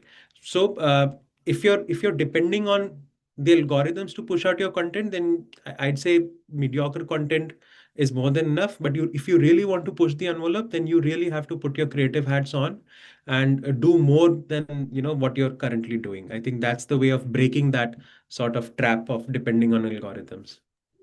Nitish, I was going through your LinkedIn and I'll quote you on one line that you had mentioned that mediocrity now is a content calendar. Yeah. Right. So very true. I mean, and from what we're saying, that it's very important that the client is also on board. It's not only the algorithm that we need to look at, but they need to be educated that we don't need to fulfill scope and matrix, but we are here for the objective, not the scope and matrix only. I think once that is aligned, and sometimes, believe it or not, it takes a good time from 6 months to a year to educate that or to bring that harmony together, that let's not look at scope, let's not just look at matrix, let's look at the objective, the why that you have hired us or the challenge that you're trying to solve. And that's the time we go beyond the algorithm. I'd like to add like two, three things here, both from I've been on the agency side and the editor side. I think first, when we are working on any new concept, or if you're mostly looking, see, at the end of the day, a brand is looking to build brand love with consumers. So there's this thing that opposite of a good idea is can be a good idea. It's not necessarily like, let's say if you're trying to copy Zomato or any other brand, it's mostly from a lens of inspiration. Whenever we are working with our agencies, it's more from inspiration that try and create something that stirred emotions like that, both from a consumer perspective or both from a, let's say, a marketing community perspective, sometimes those kind of campaigns. And then when you're looking at the idea, I would still not move away from metrics. I still want metrics because we are trying to deliver metrics. I look at three things like, is this consumer centric? So the three C's would be consumer, cash, and community. So if I'm creating a template for my brand, so it could be like we start with a property for one of our private labels, let's say, and we create our own template, which is for Ajio, and then consume that template, because see, platforms are engineered for repeatability, right? So for the first time on Meta, if you or Instagram or TikTok or Shorts, you'll see a reel, usme, let's say, the typical of dancing format. So first time it will be like, it likes that format because you repeated it. But next time, like let's say a lot of, let's say if you start with one new idea, the first time it might not click, but you need to create your own template and then test and iterate and see how it works with your particular users, because at the end of the day we are targeting human beings who are on these platforms for entertainment, right? So if you are going to give them something different, it is going to work. But then, as everyone Surbi Able said, there has to be conviction from your agency or from your client side and the agency, and everybody has to have their whole complete heart in the process, that this is the story and the template we're going to create. So overall, focusing on creating a community with your content and ensuring that cash comes. Like I would focus a lot, in agencies hate me that ROAS aayega ki nahi, even from social media. But then we look at the entire thing, that whatever property we are creating or an IP we are creating, is it going to connect with my consumers? Are the stories or the template I am creating for myself, for my consumers, is it going to actually lead to brand love or long-term consideration? So I think divorcing from metrics is not the key. Understand your metrics, understand your consumer. And when you can always play with platforms, because at the end of the day, these platforms are not for brands and advertisers, they're for human beings looking to, waste their time during office hours, scrolling reels. So I think if we look at everything that I try to look at everything that I'm, selling to human beings. So you look at their vices and how you can actually, talk to those vices. That's what it's about. I think that's an excellent point. I also see one question being asked in chat. How do you convince your team to take creative risks when templates are what work? And I think Shivani sort of answered it beautifully. I'll just take a step back and say, I think before you do anything, whether it's social media, whether it's a brand campaign, an advertising push that you're having, etc., it's very important to align on the objective of why you're doing what you're doing, right? Are you right? Are you on social media for distribution? Are you on social media for experimentation? Because, like, let's say a lot of brands use social media to test out new theories, new product development ideas, so on and so forth, right? So, what is the end objective that you're chasing? Be it any marketing activity that you're doing. I think that makes life very, very easy for you. Not just aligning on the objective, but also then sort of getting all your other stakeholders also aligned, that, hey, this is what we're doing, this is what we aim to achieve with this, and this is where we may end up landing, right? I think in absence of alignment is when all hell breaks loose, right? You set out with a certain objective कि मैं इसको viral लेके जाना चाहता हूँ. Maybe your team, maybe your manager or your CEO might think यार पर धंधा कितना आया है इससे, right? And that's a fair question to ask. आपने एक X amount of money spend की है, whether on advertising or some big influencer or some big brand collab, कुछ hoarding कर दी, कुछ कर दी, right? So what is the objective? That needs to be clearly defined. That needs to be clearly aligned on. And trust me, that puts, that gives you a lot of breathing space. If you enter blindly, you might think in your head कि यार मैं तो ये उखाड़ने वाला हूँ, ये कुछ करने वाला हूँ, but if that alignment is not there with your team is when things start getting very, very difficult. Hey, Yeah, 100%. Yeah. I'd just like to chime in with an example for the question. Karuna, if it's okay, if I can add that story about what question was asked in the chat. Yeah, 100%. The question asked was, how do you convince your client, right? And firstly, Shivani, thanks for that 3 C's. I'm going to take that back and use it. I'll definitely remember to quote you. But at the same point of time, see, what we basically do is that we look at the brand perception first, get into the objective, and then get into the matrix, and then basically get into the alignment and ideas overall. Now, I'll give you an example. Pre-COVID, one of our clients, CNBC TV 18, and we had to basically, there was a one-line brief given to us that 20th year anniversary, CNBC is equal to stock markets. We need to basically change that perception from only stock markets to CNBC TV 18 is equal to business.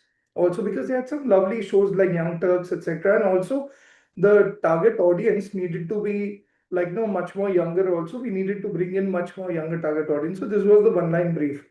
We had an idea about something called a tweetathon, which was a Twitter plus marathon, where 12 hours and 12 different speakers, something like an SMLive, but on Twitter, while we're having two interviews, which are Twitter conversations between CNBC as the host, a guest speaker, just like a normal conference. And we thought that idea had merit. 3 months we tried to pitch that idea. Sijo, right? Sijo is asking this question. Sijo, 3 months we tried to pitch it and somehow we weren't getting it. One thing we realized from there is that we were actually trying to pitch the idea from our perspective, but we were not really understanding beyond what the client said. I repeat, beyond what the client said, that why they were rejecting it.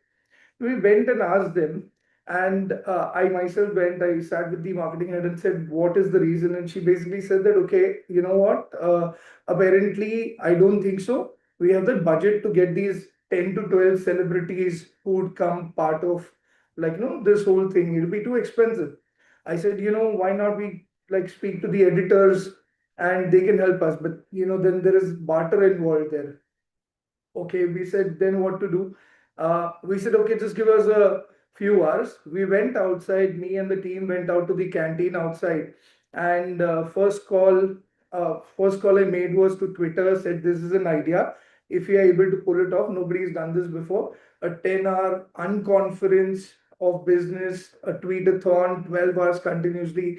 Are you in? They said, we can definitely retweet it. We can definitely retweet the teaser trailer and retweet the Twitter moments. If Twitter India handle can do that. We said, okay, fine, Twitter's on board.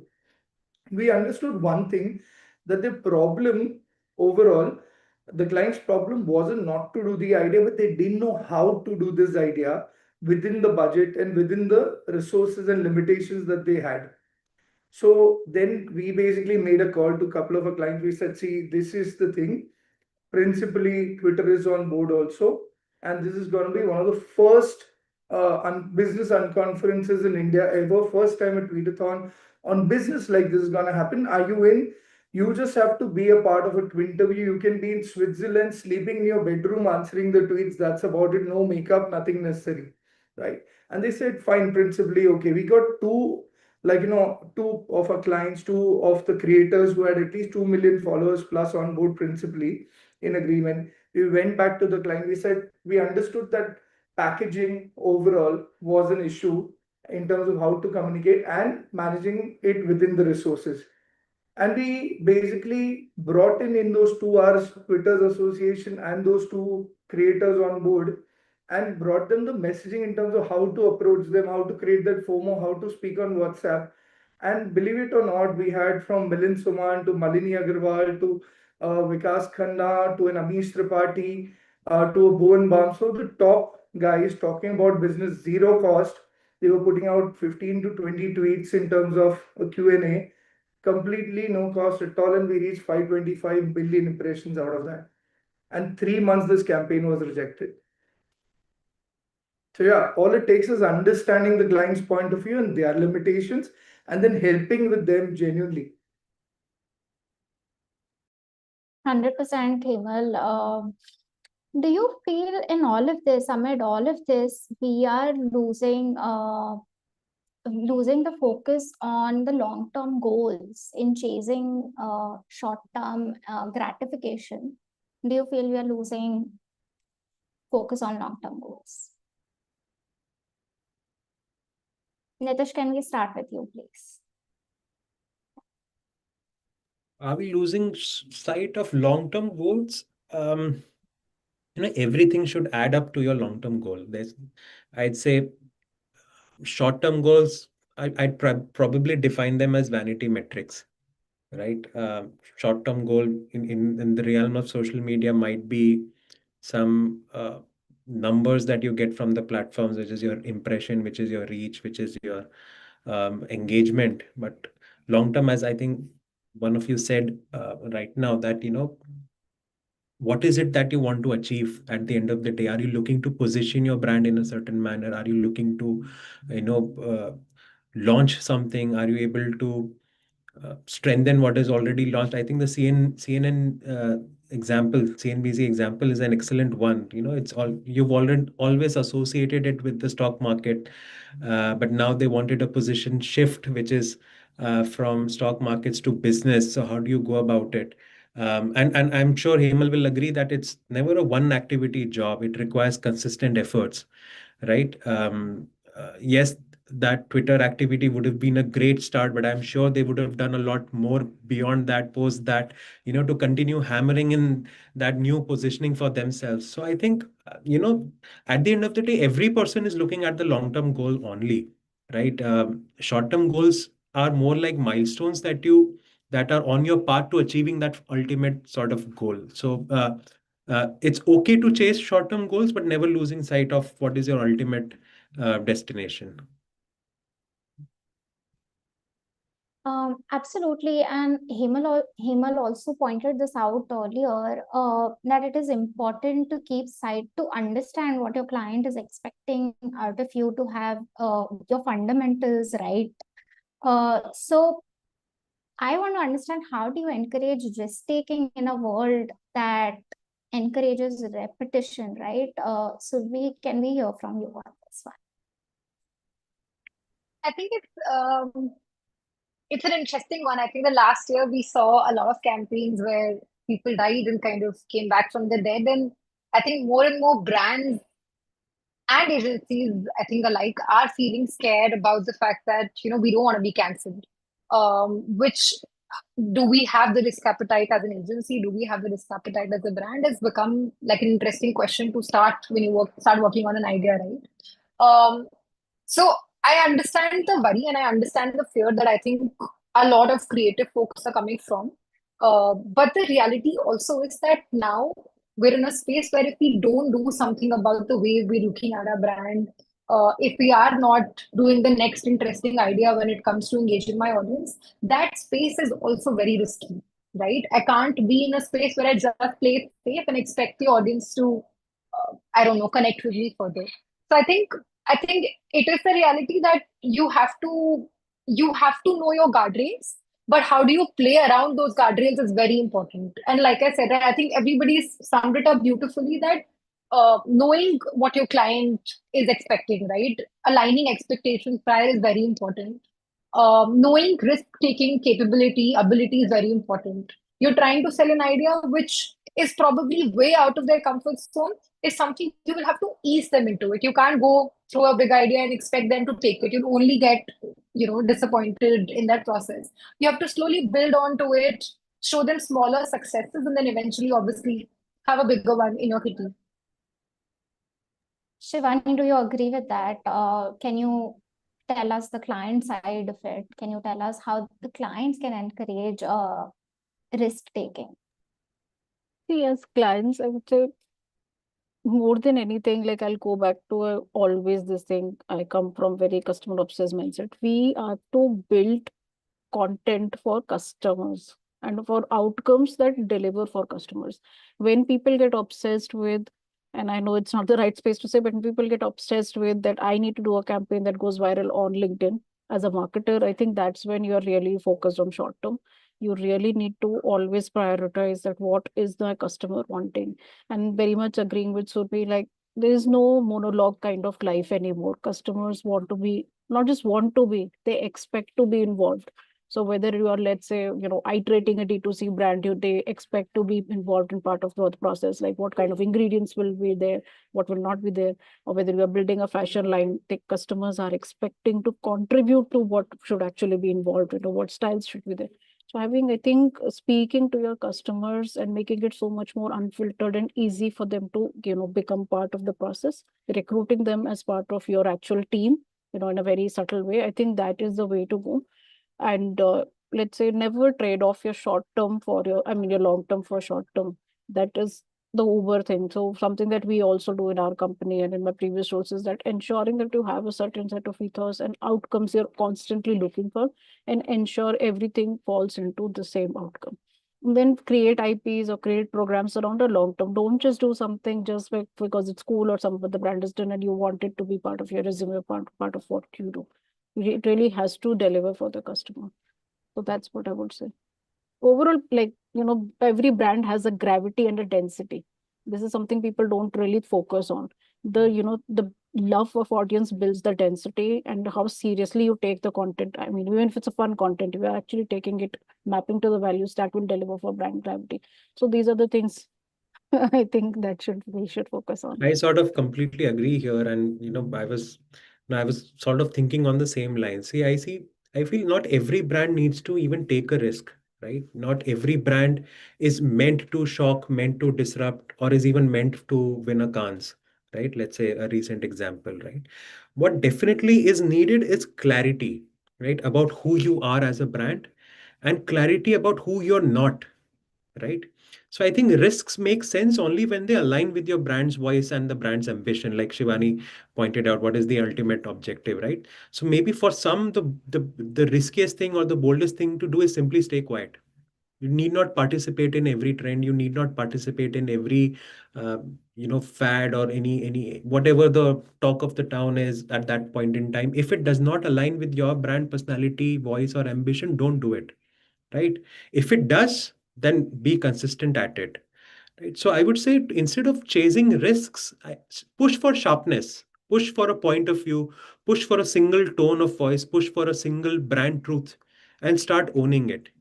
And when that is clear for you and for the brand, then whatever the right kind of risk is, whether it's a big, whether it's a small risk or a big risk, I think it'll start feeling natural to the brand rather than as something being very forced. uh, Again, very sharp point that Shivani put across. Don't do things for your resume. Don't do things to get kudos on LinkedIn, to get an award or something. Do things that align perfectly or align gel well with what your brand stands for and what is it out to do. Like for example, at FNP, we are India's largest gifting brand. We are an emotional brand. We are a brand which is very active during occasions. Now, these could be larger festivals like Raksha Bandhan, which is coming up, or could be your everyday occasions like birthdays and anniversaries, right? So we come from a certain brand truth. Now, for us, we sort of, we see a lot of very engaging content with, which other brands like you had Bold Care also a part of this discussion before this panel engaging into. And we are always tempted कि यार हम भी ऐसा कुछ तोड़ करते हैं, हम भी कुछ ऐसा करते हैं कि यार व्हाट्सएप पे वायरल हो जाएगा, but then you have to take a step back and feel यार हम ये करेंगे, does it even sit well with who we are as a brand? Does it go down well with what the audience expects us to do, right? Audience is always welcoming unexpected stuff. No doubts about it. But you also have to, and that is where, what Surbi mentioned, the guardrails have to be in place. That what is it that you can do and not do while staying within those guardrails. The guardrails are flexible. Obviously, they have a certain elasticity in them, but you can't just go completely off brand, because at the end of the day, it is not going to work. It'll get you those very short, momentary likes, momentary bursts in engagement. But if your baseline doesn't settle above the current line, then it probably was of no use. Yeah, I also 100%. want to add one point here. Like in this whole chase of virality and everything, it's actually ruining social media as a job, because CMOs are looking at how do I deliver revenue from every channel, right? And if you sometimes people will do tactical short-term campaigns with expensive influencers, they will not deliver. So I've been part of meetings where I've seen like their entire team has been stopped just because of this. So we need to be responsible as leaders to take those calls. Like risk have to be in alignment with the brand tonality. We have to ensure that what is the task of social media in that particular organization. Like for D2C, it is actually birthing the entire brand, but for established organizations, it's very different. So I think this is a very important thing. A lot of people take it frivolously, but it is actually killing this profession. It is killing this industry at large. There's a huge perception that especially performance driven organizations are really looking down upon social teams. So I think this is a Yeah. great forum to even discuss it, that it's very important how responsibly we commit to metrics, what risks we take, and in what balance. That's it. Yeah, if I could just add one thing to that, I think what happens mostly is we do spend a lot of time, and I'm so happy to hear this also here in the forum, that we do spend a lot of time thinking long-term strategy. All of us put in our AOPs in place and all of that. And then the next trend hits you, and then you're like, I should be doing this for my brand. I think in most cases, a job that us as agencies and as clients also have is reminding each other that is it really us? Do I really need to do this? And that constant question, I think, is something that looms over us for sure. And we also have to be giving that constant reminder to our clients saying, you know what, maybe this is not us. And having that relationship where both of you can actually have a conversation ki, haan, yaar, nahi karte. I don't have to do this just because everybody else is doing it. I think that's sanity. That's also very important accordingly for your sanity also. Sorry, I'd just like to chime in here to add one more point. From what I understand, from what all we are speaking, and how I can put it together, is that we need to understand what is the brand perception that the brand wants to implant in the minds of the customer. Accordingly, and then carve out the objectives. Also, add value so that we can deliver. And at the same point of time, to do all this, we also need to know, which we need to have knowledge about how to be novel. It just not only idea or imagination, but it's a lot more than that. I mean, sometimes it's understanding an algorithm, sometimes it's understanding the trend, sometimes it's really understanding the customer very well. I'll give you a little bit of just possibly take you guys 30-second off track, possibly in terms of understanding the knowledge in this industry. For example, more than 60% of the internet, sorry, consumes adult content, right? And when you look at the adult industry, it's to focus on a lot. For every digital marketer or every brand manager needs to look at what that industry is doing, because if 60% of the world is consuming that content, what are they doing differently? For example, I mean, the first live stream, the first live commerce, the first subscription campaigns have all started there. They're very ahead of our time, right? And that is where knowledge also plays a huge role. Sometimes, something as simple as a Facebook canvas, right? It's a tool. It's a very interesting tool to be utilized online. Right? Sorry, online means on Facebook, where you can create a microsite within Facebook. Brands like Lamborghini, etc., have used it beautifully. And I mean, there's no cost to it also, but point is we need to know about it. So I think these are the three pillars. One is knowing the brand perception and the objective. Second is basically what value are we adding to the consumer, and third is having that knowledge. Sorry. So all these three go hand in hand to basically reach that objective of breaking that templatization trap. Surabhi, I had a question for you. You mentioned, sorry, Karuna, if that's all right. You mentioned that, sometimes as agencies, you need to say no to the brand, right? But at the same time, what we're seeing, and perhaps this has been the case for the past 5 years, I mean, increasingly we are seeing less and less number of agencies being on record. Gone are the times when you were paying a monthly retainer to an agency to be your partner on an annual basis. So today, if I, as a brand manager or the CMO, feel very strongly about an idea, and many senior marketing leaders do feel कि मैंने बोला तो ये सही होगा, and they come to an agency and you as an agency say, it doesn't fit well with your brand, and you're absolutely right in saying that. But what will ultimately happen is, अच्छा तुम नहीं करोगे तो कोई और करेगा, because there is Yeah. more supply than there is demand in the market. If it's not your agency, there will be some other agency who will be willing to do it because it's a one-time thing. It's their way of getting their foot into the door. How do you, sort of, I know it's probably a tricky question, may not have a right or wrong answer, but just wondering, how do you as an agency partner go about it? If I'm being honest, it happened. And we've also had to say no to that particular client. I think for us, when we started, it's also Nitish, we were very sure about the fact that I can't do things the way I've been doing things, right? There had to be a change in my system. If you see my client analysis sheet where I decide if I'm going to work with a client or not, that's 20 question long. Um, the reason why we did this also, I think what I'm speaking about a lot is the fact that we did not want to do templatization. For us, what was very important is knowing that, I want to find people who actually want to create impact. I'm not going to say creativity and spend lakhs on doing an idea. No, I'll come to you. I want to help solve a business problem, and if my idea solves that, happy to go from there. I think what is happening is a lot of clients do have a certain way of doing things. They had an idea, they want to move forward with that.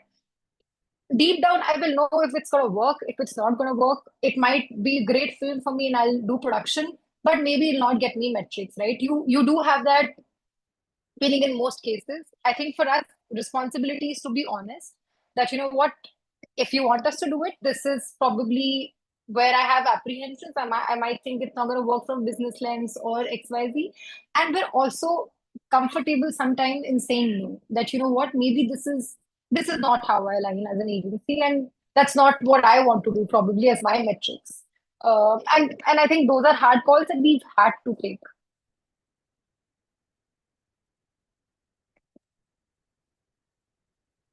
That's an interesting point of view, Surabhi. Thanks for asking that question, Nitish. I'm sure a lot of agency folks and marketers relate to that.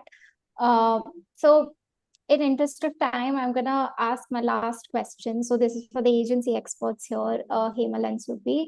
Can you tell us what is that one question every brand or creator should ask before hitting publish or before hitting live? Like, our campaign is done, all set. Now what? What is that one question? I don't think one question solves that ever. I think, again, do your homework, be very sure about the objectives, be very sure that what you're creating aligns with the objectives. I think that reality has to be there every step of the way for sure. Before hitting publish, is this right for my brand? Ask yourself that question till the last moment before you hit that button. I think that's very, very important. And obviously, I will preferably ask it sooner. But yeah, that's I think the one for me.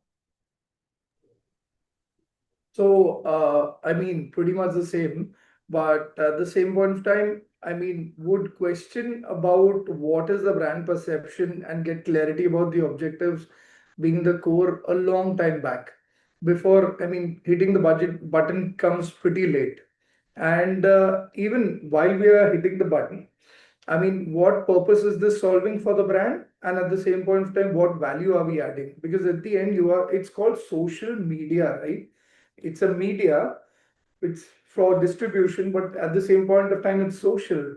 I mean, are you really adding value to that person? That's why that person's there. So that's about it, yeah. Okay. From the brand side, Shivani and Nitish, what is that one creative risk you took that the metrics did not love it per se, but you thought was worth doing?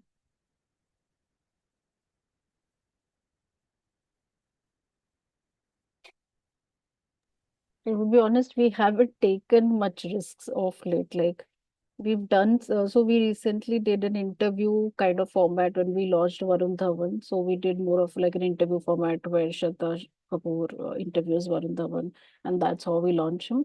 So slightly on the risk, but I would still not say like I'm actually craving for to do something like big risk. We have not done. We are very metrics obsessed, and I think we need to shed that because in so much alignment of your brand value, your brand lines, we are not going crazy. In my past stint in Flipkart, sometimes we did do a lot of risky things.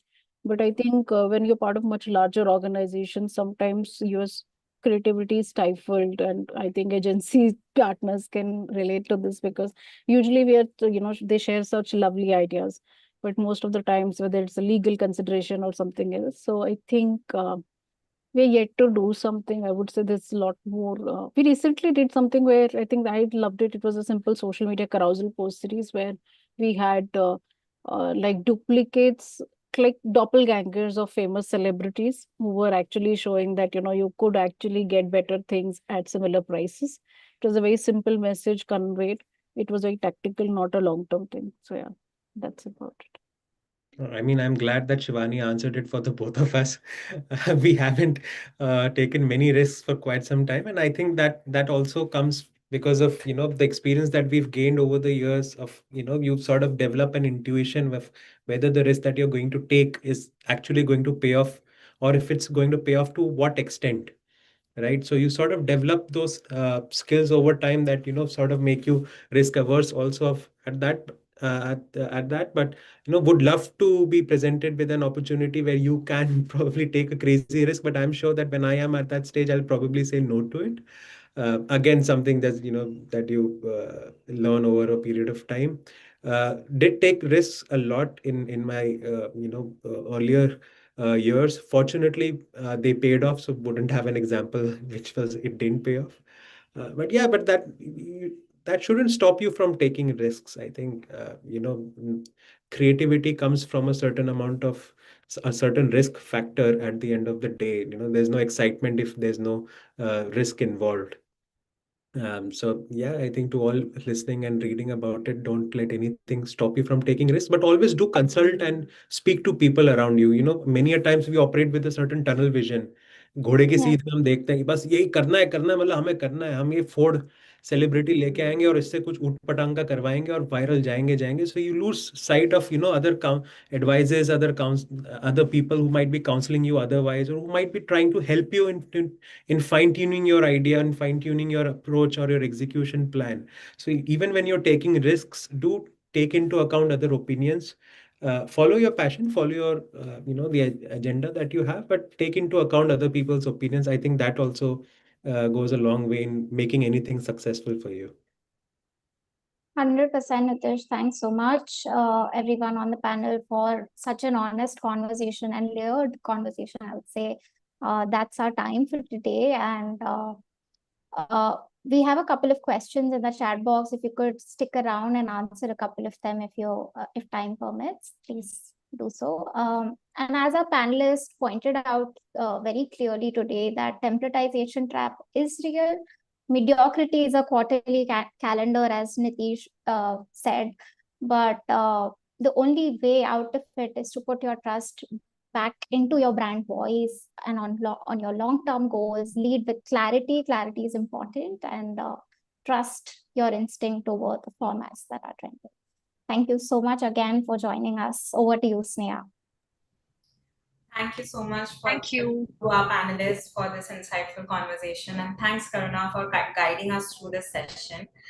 With this, we have come to the end of an enriching day of discussions and insights. I would like to thank our panelists for taking the time out to be with us today and sharing their unique experiences. I'm sure you, our audiences too, had a great time listening to our speakers and are going back with some actionable insights. Thank you so much once again for joining us on this special occasion. We hope you had a wonderful evening ahead and look forward to seeing you again next year on the same day. Thank you and happy World Social Media Day, everyone.